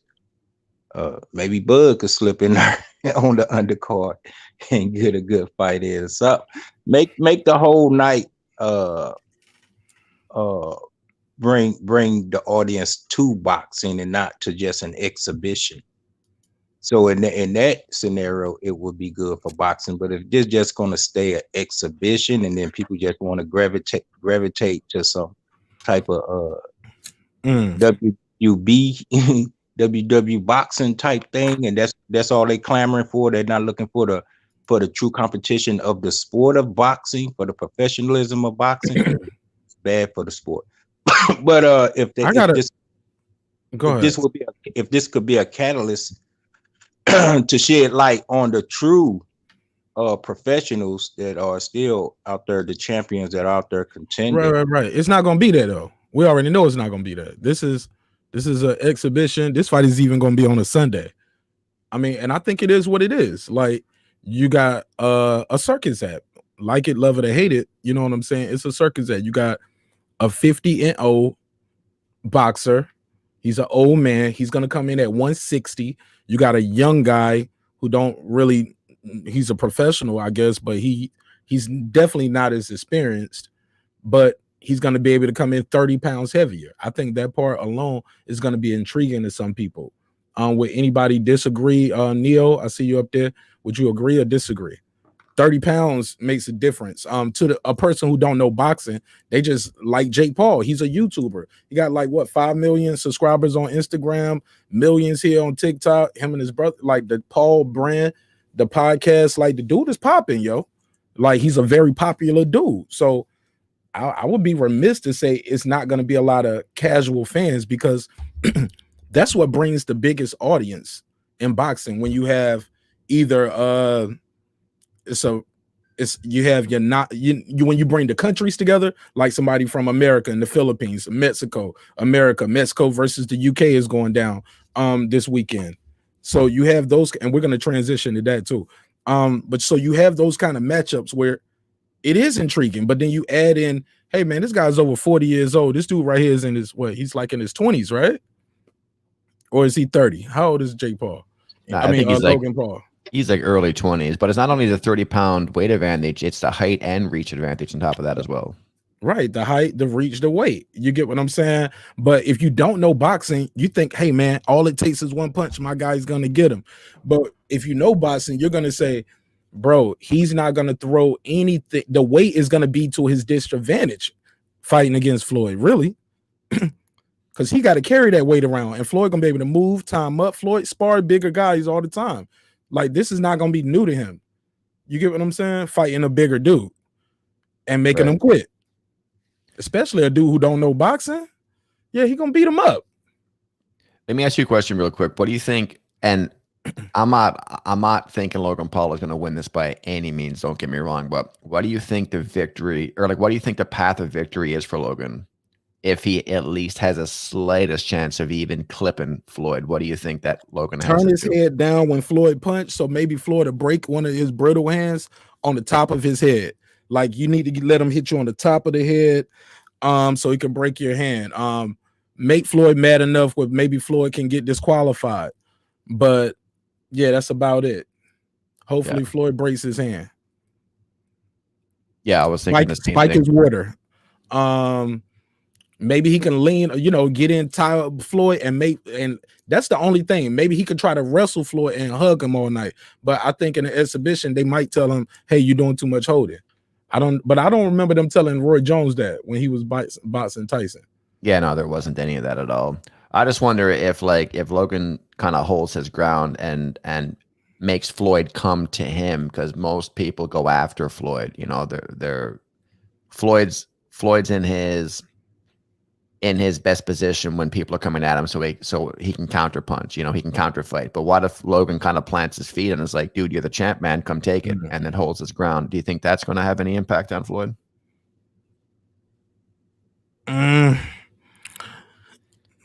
I mean, not really, but I mean, no. And the reason why, because Floyd is a master of how you want to fight. We're not going to fight that way. If you want to go toe to toe, I'm gonna make you chase me and we're gonna box. When you want to box, I'm gonna step in and I'm gonna brawl. You know what I'm saying? If you trying to move, now I'm gonna hunt you. You get what I'm saying? Yeah, I feel you. Yeah. Like, he's just a master of that, switching it up. You want to box, I'm gonna bang. You want to bang, we about to box. You want to stand toe to toe, I'm gonna move. Right. Okay, now you getting tired, and then you want to move to try to get a breath. No, now I'm gonna step to you. So I just think Floyd gonna come out the first round and see what the guy got, see if he can touch, see how it feels, and see what his power is.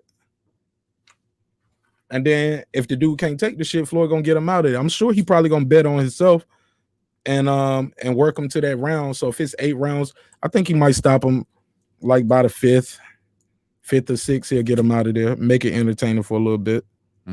Because I think he realized he got a lot of backlash for Tension. That Tension Nagasami fight. What was it? How you say his last name? Tension, the dude in Japan. Yeah. It was like, people was like, oh man, this ain't nothing. This guy was fixed. But that dude is a skilled fighter. He for one, he was a lot smaller than Floyd too. He just can't take that shit. Yeah. But let's transition real quick, man. And we'll close it out after this. On the boxing. Who y'all picking in this fight right here? We got a big fight on Saturday, and I want to know who you guys picking. And then after that, I kind of want to touch on this relationship guru beef that's going on. I don't know if y'all heard Umar and Kevin Samuels got some little beef in the street. So I'll close out with that. But I definitely want to get y'all picks on the fight real quick. Well, I already put a couple of G's on BJS, I mean. Okay. What's the odds on him? Like how much you put down, like, and how much you get if you win? I should get like 10 G's if I win. So how much did you put down? $2 grand. Okay, so 5-1. All right. That means so Canelo still is the 800 plus minus 800, right? You got to put $800 to win 100 on Canelo. Right. Last time I checked with those odds. Who y'all got, man? I got Canelo, man. Like, for real. I've been waiting to see him fight right now. You know me, I'm out here on this road. I just want to chill with a beer and see a fight. And if I can make this one, man. Okay, you got Canelo by what? Knockout, by decision, what? That's a tough one. I'm gonna say decision, but I'm really itching for a knockout. I mean, his hands, he hasn't disappointed in any of the fights that I've seen him in. So, but I'm gonna go ahead and I'm gonna lowball it. All right. And go with the decision. So you got Canelo by decision. All right, JC, talk to me. What you got? I got Canelo, man. It's out of the distance. I don't know when, where, but it's out of the distance. I think he's going to stop him, you know, midway through the fight. And that's my position, man. My prediction. Say it again. I was reading the comment right here. Say that again. I'm sorry. Oh, I think Canelo is going to do it inside of the distance, right? So it's probably midway through the fight. I'm thinking, you know, midway to later into the fight. So round 6, 7, I think Canelo takes the fight there. I don't think it's going to go to the decision. He finishes inside of the distance.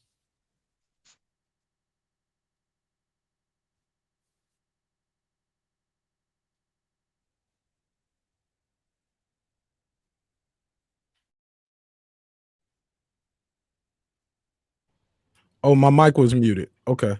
Yeah. I just realized you said, yo, it's gonna stop like the 6 rounds. That's a Amir Khan type action. You said the dude ain't even gonna go to the championship rounds, it sounds like. Yeah, I'm picking early, man. I just got a feeling, man. There's a piece in me that just feels like that's gonna be the case. Let's see what happens. All right. Shoot, that's what I got, man. A lot of money on this draw, man. Somebody told me you can put money down on that draw and can rack up right now. So my man right here even said I put $27 on the draw just in case. Plus 1,800. Good night. I ain't mad at you, bro. Yeah, I think I'm gonna put a little money down on this one, man. I got money sitting in my my little account over there, my little gambling account that I won from Tio versus Lomachenko. Still ain't bet on no fight since, but I knew I was gonna bet on that one. I said, this guy is different. And I think he gonna pull it off, and he pulled it off. Shit, man, I'm about to wrap this one up, man. Y'all got I'm supposed to talk about this shit real quick. Y'all familiar with these dudes at all? JC, Neo? Yep, I'm familiar with them. JC, you familiar with these dudes? Yeah, man, I don't got much of a background, so I can't really comment on it. You say you don't have a what? Much of a background or much knowledge on it, so I can't really comment on it. All right, man. Well, look, basically in a nutshell, look, I don't want to follow these dudes too much anyway, man. But I just got to touch on this briefly because it is an opinion thing. You got the guy with the glasses on, right, JC? His name Kevin Samuels. He's supposed to be an image consultant by trade, and he talks to people about relationships. Some say he talked to women a little too tough, black women a little too tough, right? And then you have this other guy on the left, Dr. Umar Johnson. For those who don't know, he's a Pan-African type brother. I believe he says he's a distant relative of Frederick Douglass. He's been trying to build a school. So this is something that's going on in the community that people have been talking about. I'm going to play a little clip of this. It's very short, and I'll get you guys' take on it. But basically, you have one guy who tell girls, hey, man, look, you built like a halfback or a fullback. Lose some weight. You know what I'm saying? And you have the other guys saying, hey, sister, you're beautiful however you are. Don't wear the hair weave, be natural.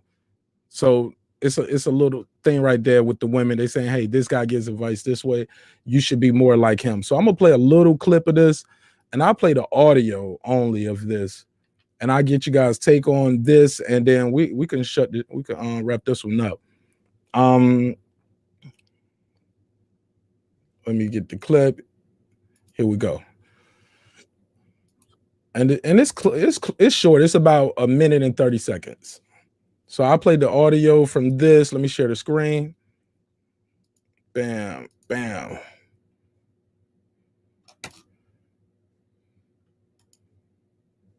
Here we go. And from there, we'll take it. We'll get your take on it. So let me make sure I don't have their picture on the screen. That on the screen. There we go. Umar Johnson. The man, Here we go. Umar Johnson, the man who has 2 children by 2 different women that he never married. Dr. Umar Johnson, the guy that for the last 10 years has not built brick one of a school he's collected money from. Ask Dr. for an Umar, example. hold on, ma'am. Dr. Umar Johnson, the man who calls you queen, mother, goddess, and all this other kind of stuff. And again, for those who are keeping score, this is another woman who comes on and says, talk to us more like Umar. The Prince of Pan African, Big Papa's in the house. Run my donations. I mean, shout out to Umar. I ain't got no problem with the dude, but I think it's funny y'all keep coming over here asking everybody to talk like Umar. Queen Mother Garland, Cocoa Butter, and sea moss gold and shit. A dozen. I'm gonna call them the Now, this is dirty Umar. dozen of division. The triple D, the dirty dozen of division. There's about 12 members of the dirty dozen of division, 12 beta males, YouTube life coaches, who are trying to build a platform by making black women feel bad. I don't like it. I can't appreciate black men trying to make a dollar off of making black women feel bad. And unfortunately, our black women, some of them are so thirsty for validation that they're participating. They're participating in the attacks and slander against the black female community, and that's not acceptable. That's not acceptable. No black women should ever subject. All right, yeah, okay, here we go. All right, so that's it, man. So there we go, man. I played the clip. If you're just tuning in, smash the like button. Kevin Samuels versus Dr. Umar Johnson. Talk to me, Asia Mav. You got the floor. How do you feel about this right here? Well, it's like Umar Johnson said, it's unacceptable. Why are women subjecting themselves to that sector of slander? It's unacceptable, you know. So, but that's for them to figure out. You know, it's called self-esteem, and it's really no one could do anything about it. It's like watching a train wreck. You know, it's going to be entertaining. You probably don't, you know, like the end results, where as it's going on, you can't turn your head. The females want to call that man's show and get what they get. They signed up for it. We're going to give them the credit of the intellect that they say to be the most educated and all that. And I'm not bashing them. We just calling it is what it is. Once again, I'm a live and let live person, so I'm not in judgment of when they do. All it is when I'm looking at the outcry, as in I'm confused. Hold up, what you crying about? You knew the stove was hot, but you put your hand on it anyway. You got burned. Now you want to, you know, blame the stove. Who told you to put your hand on it? We told you don't do that. Don't go there. You're a grown woman. You're educated. You woo wop. And we ain't talking. I ain't gonna put race in it because it's not all just black women that go on there and get the smoke that they get. I done seen white women get it, but no one's, you know, they just want to put it on the black women. You know. So if the black are queens, we're gonna call them what smart as they say they are.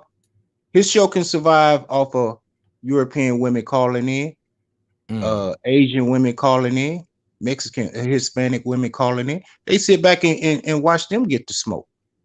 Why is they jumping in the fire? Okay. Let me see. Cloud, she said, I'm 90% sure most of the girls are there paid to get her. Click, drop the link out there. Cloud9, pull up real quick. Let me get your take on it. Let me drop the link out there. JC, like, my thing is this, man. I know this is unpopular, but I gotta say this. Like, matter of fact, I'll wait after Neil speaks. Neil, talk to me. Dr. Umar versus Kevin Samuels. All right, Cloud, pull up. Bruh, just more weirdness. Said I'm a guy. All right, that's cool too. Pull up. More weirdness. I mean, Dr. Umar Johnson, like, why are people taking advice like relationship advice from Dr. Umar Johnson? I mean, I respect him. I respect what he does a lot. He's very intelligent. However, he is no marriage counselor. He is no relationship counselor. Why? I mean, at best, he has a degree in school psychology. Okay, that works. But that's not a relationship counselor. Why would people even go to him for any sort of like ideas? He just recently had a bad relationship that got blasted everywhere, where the girl was a former stripper or some shit like that. That's not who we take our advice from.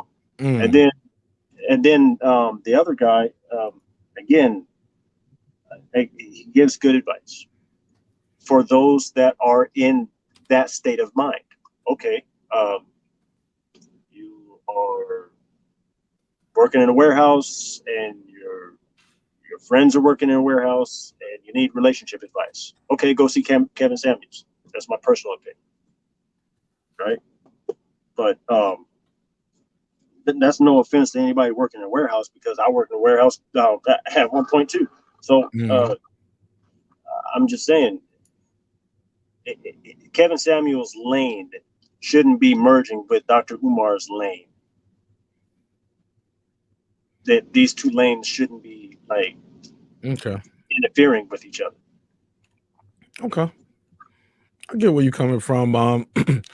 Yeah, man, that's basically where I'm at with it, man. Like, I feel like, man, before you start sending donations in to get advice from somebody like on YouTube, sit down and go to a counselor, because they do have real counselors. You can go there face to face, talk to them for a whole hour. You know what I'm saying? For less money, a lot of times, I'm guessing. You know what I mean? Can have a more intimate conversation. It'll be more personal. It won't be on YouTube for the whole world to see. You get what I'm saying? But I gotta disagree with Dr. Umar on one thing. Making people feel bad is gonna come with telling people hard truths. I'm gonna say that again. When you tell somebody a hard truth, it can make them feel bad, can hurt their feelings. Now, it's a time and place for everything. I always like to use this example. I'm probably about to mess it up now because it's late, but when you're telling somebody, you could be my friend, my homie, and I can tell you the truth. I can be like, hey, bro, hey, your breath stink right now. You know what I'm saying? You be like, hey, man, I appreciate that. You're my homie. Thanks for telling me that. Let me get some gum in. But do I need to tell you that at your wedding while I'm holding the mic, making a toast to you? No.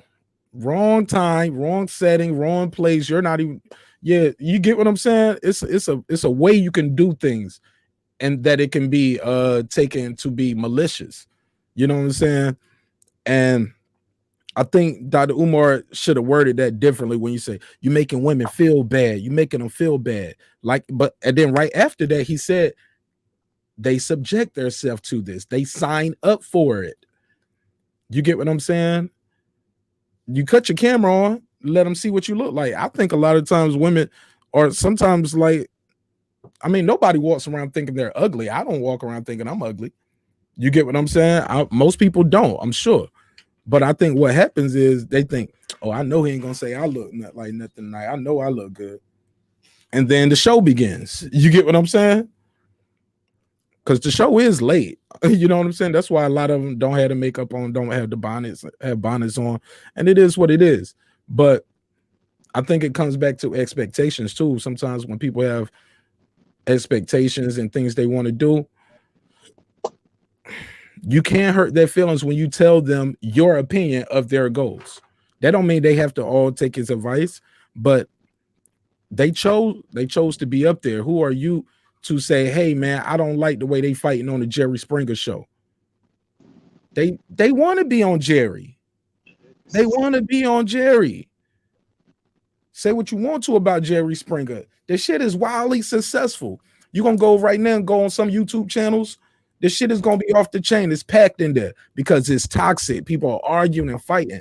And you like that shit. Say what you want to. You like that shit. You love it. Jerry Springer, Maury, you love that shit, man. It's toxic. It's entertaining as fuck, but it's toxic though. You know what I'm saying? So I'm not here to judge how people get it off and how you get your content off, to each his own. But I'm not gonna sit around and do mad episodes about another person's show. You get what I'm saying? And dedicate my show to talking about other people's shows every single day. I don't see how people do that. That shit is, yeah, it's funny, yo. That shit crazy. I think Jerry Stage, look, I know for a fact that one of the, I think Maury was, I know somebody here in Atlanta, she was on Maury with her baby. She was one of them shows where my baby eat too much. And they put the baby on like they put her on like the tiniest little shirt. You know what I'm saying? I think the kid might have been like 5 or 6, and then they put all of this food in front of like donuts, pizza, yeah. She was like, I ain't even gonna buy all that shit, let alone let her eat all of that. But it was set up for the show. You get what I'm saying? And I think people like that entertainment shit. People like that. They want to hear, like, it's women that are watching Kevin Samuels. It's not all men. It's women that are watching it. It's like, who are you to say what somebody donated to Dr. Umar Johnson? You don't like it. Like, that ain't for me. I just don't donate to it. But I'm not going to sit here and make video after video about what he doing with the money. Where's the school? Where's the school? Man, if it means that much to me, before I sit there and do that, I would be trying to do that in my own community before I sit here and create content just trying to destroy somebody, black, white, or whoever. If the brother Kevin Sam, is people out there who says he is helping their relationship, it might not help you. You might not like it. Man, you got the power of this thing right here. It's called a mouse. You got a phone. Go to somewhere else. You don't have to watch it. You do not have to click that shit, man. If it bothers you that much and it gets your eye twitching and shit where you getting all stressed out and you screaming and yelling on the mic all night and all day about another person, they won already. They living in your head rent free, man. Get the fuck out of here. Get your camera on. Create your own content. But to sit there and just be like, yo, I got to get at Kevin Samuels, or I got to get at Dr. Umar, or for them to even be beefing with each other. Like, I don't think the world's, I think when you're in this content lane, sometimes you can get thirsty for the clicks. I get it. And you might feel like you're getting cold sometimes. So you want to, you know what I'm saying? You want to test the market. You know what I'm saying? You need that shot in the arm to boost it up.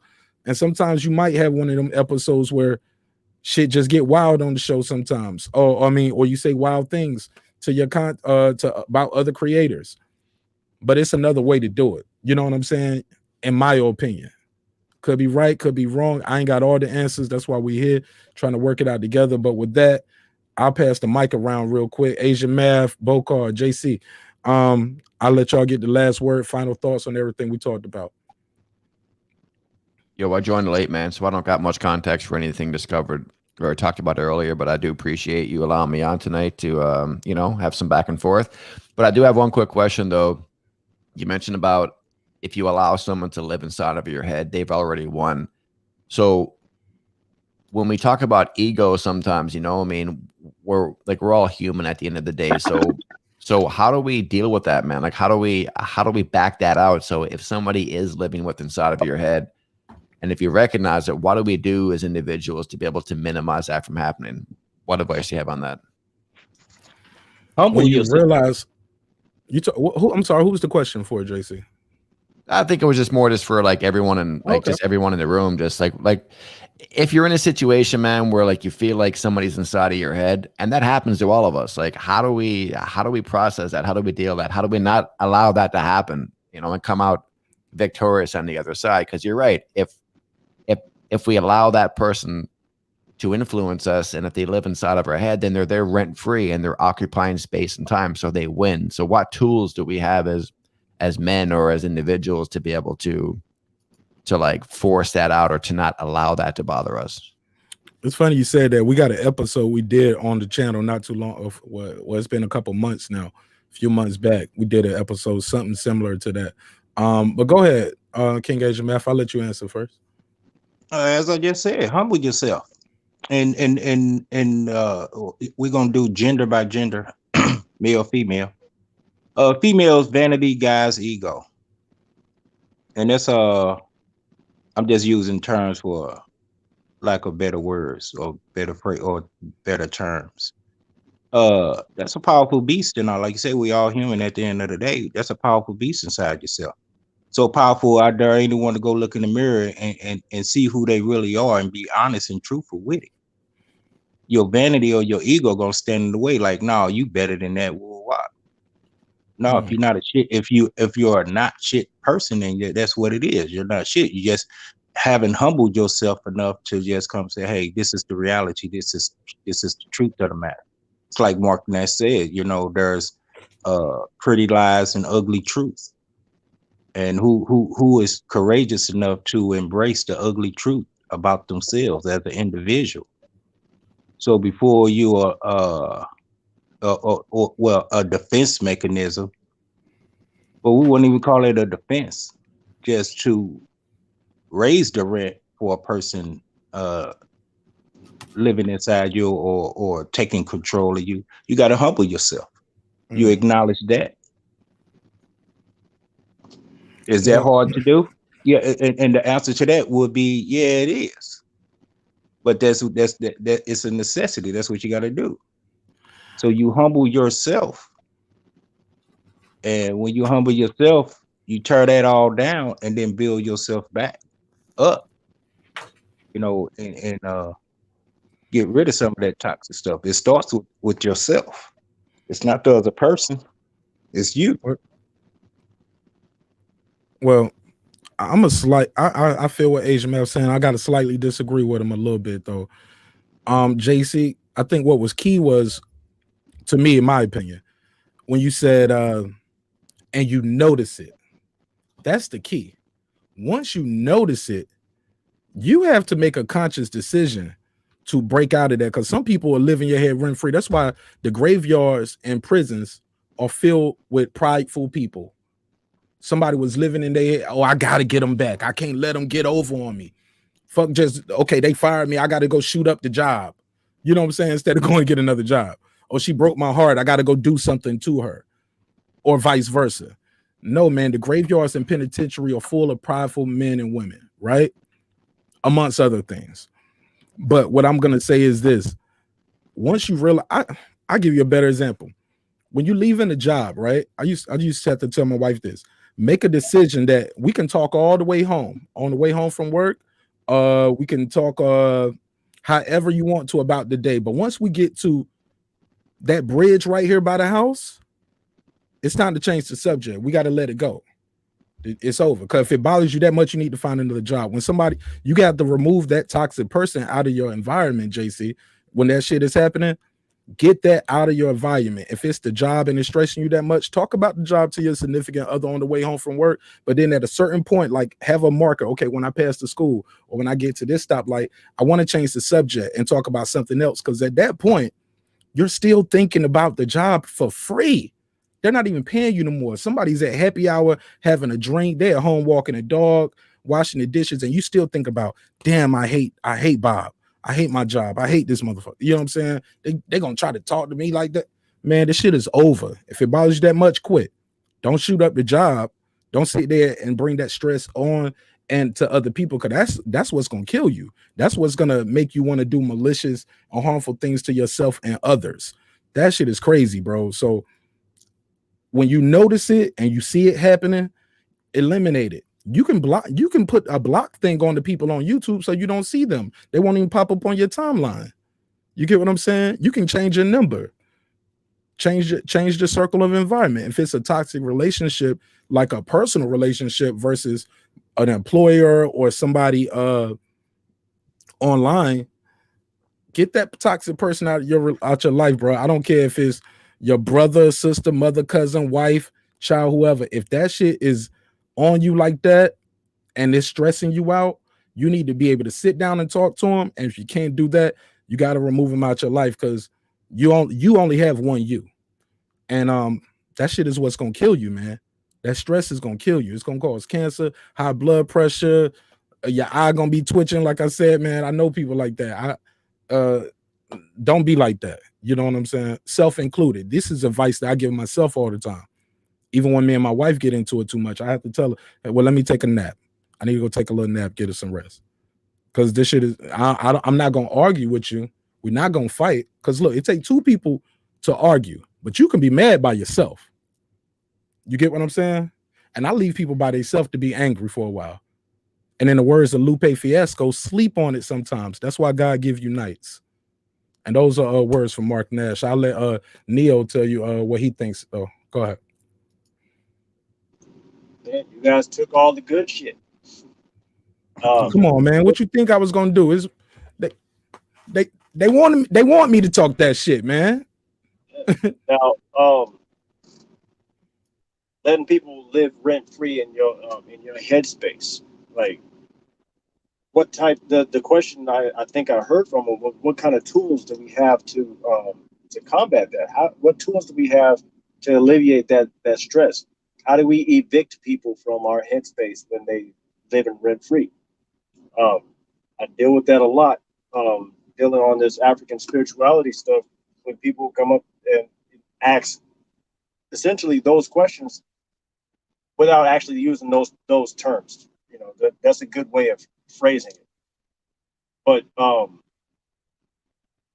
essentially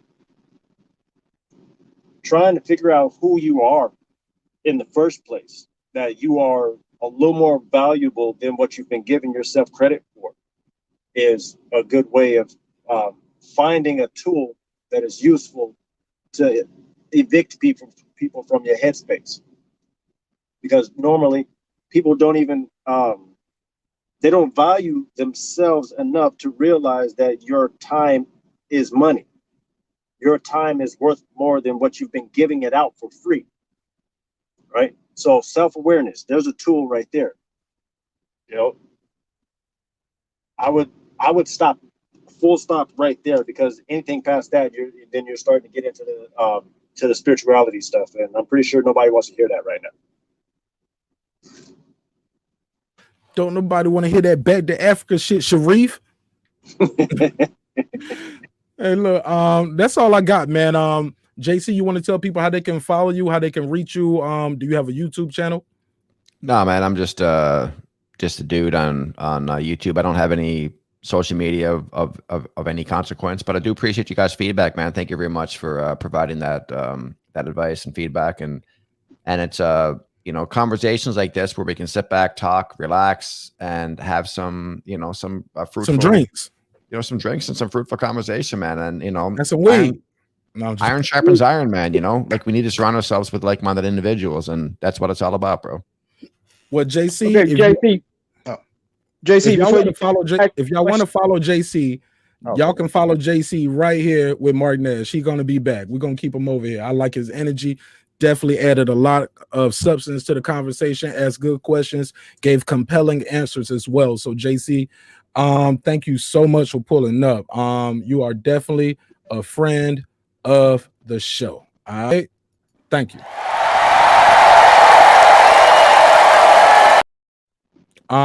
Asia May, I've got to say something to you real quick. Go ahead, Asia May.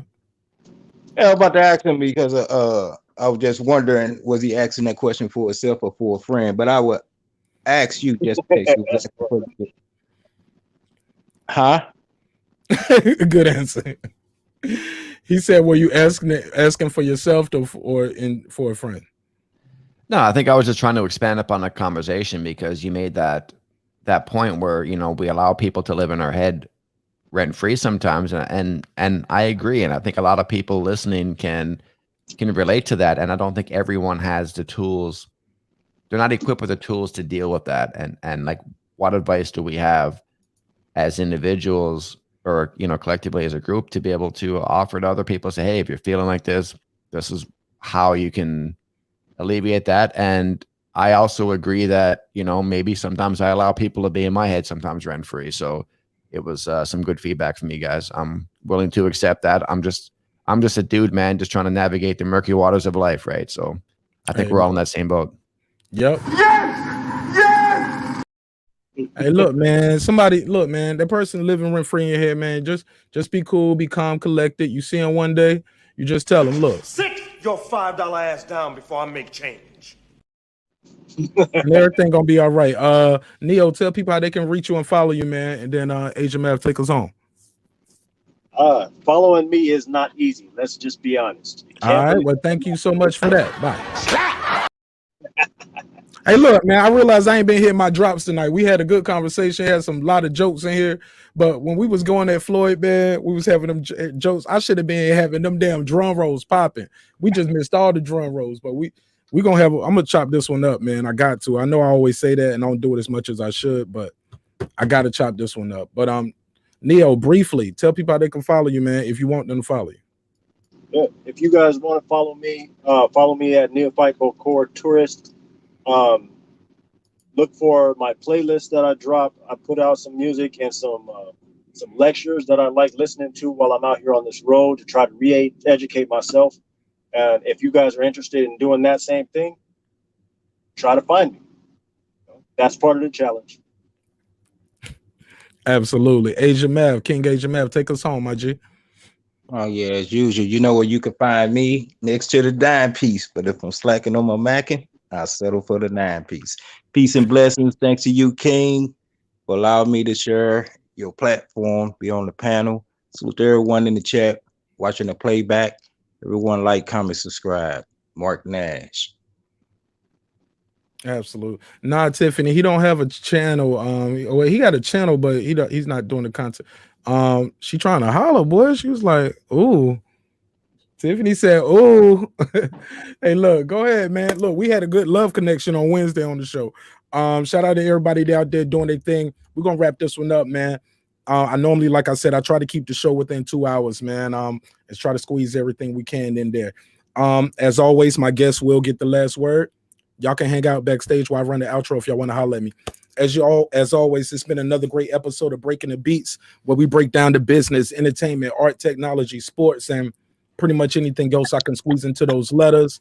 You know me, it's your boy Mark Nash. You can find me on all platforms, streaming some dope music. Got a dope record right now on YouTube called COLLARDS and YAMS. Just type in my name and you'll see it pop up everywhere on my channel and on other platforms as well. Go to marknash.com, get your shirt or something. Remember, dreams require sleep, goals require effort. Go out there and get your goals. I will see y'all on Monday, 10 o'clock. Might do a pop-up episode here and there, depending on how crazy this fight is, and y'all will see some of these pieces come out. But the next live show, of course, is going to be Monday, 10 o'clock. Thank y'all so much for tuning in. Make sure y'all smash that like button and share it if you're able to. It'll mean a lot to me. I appreciate y'all. See y'all Monday, 10 o'clock Eastern Standard Time. Peace.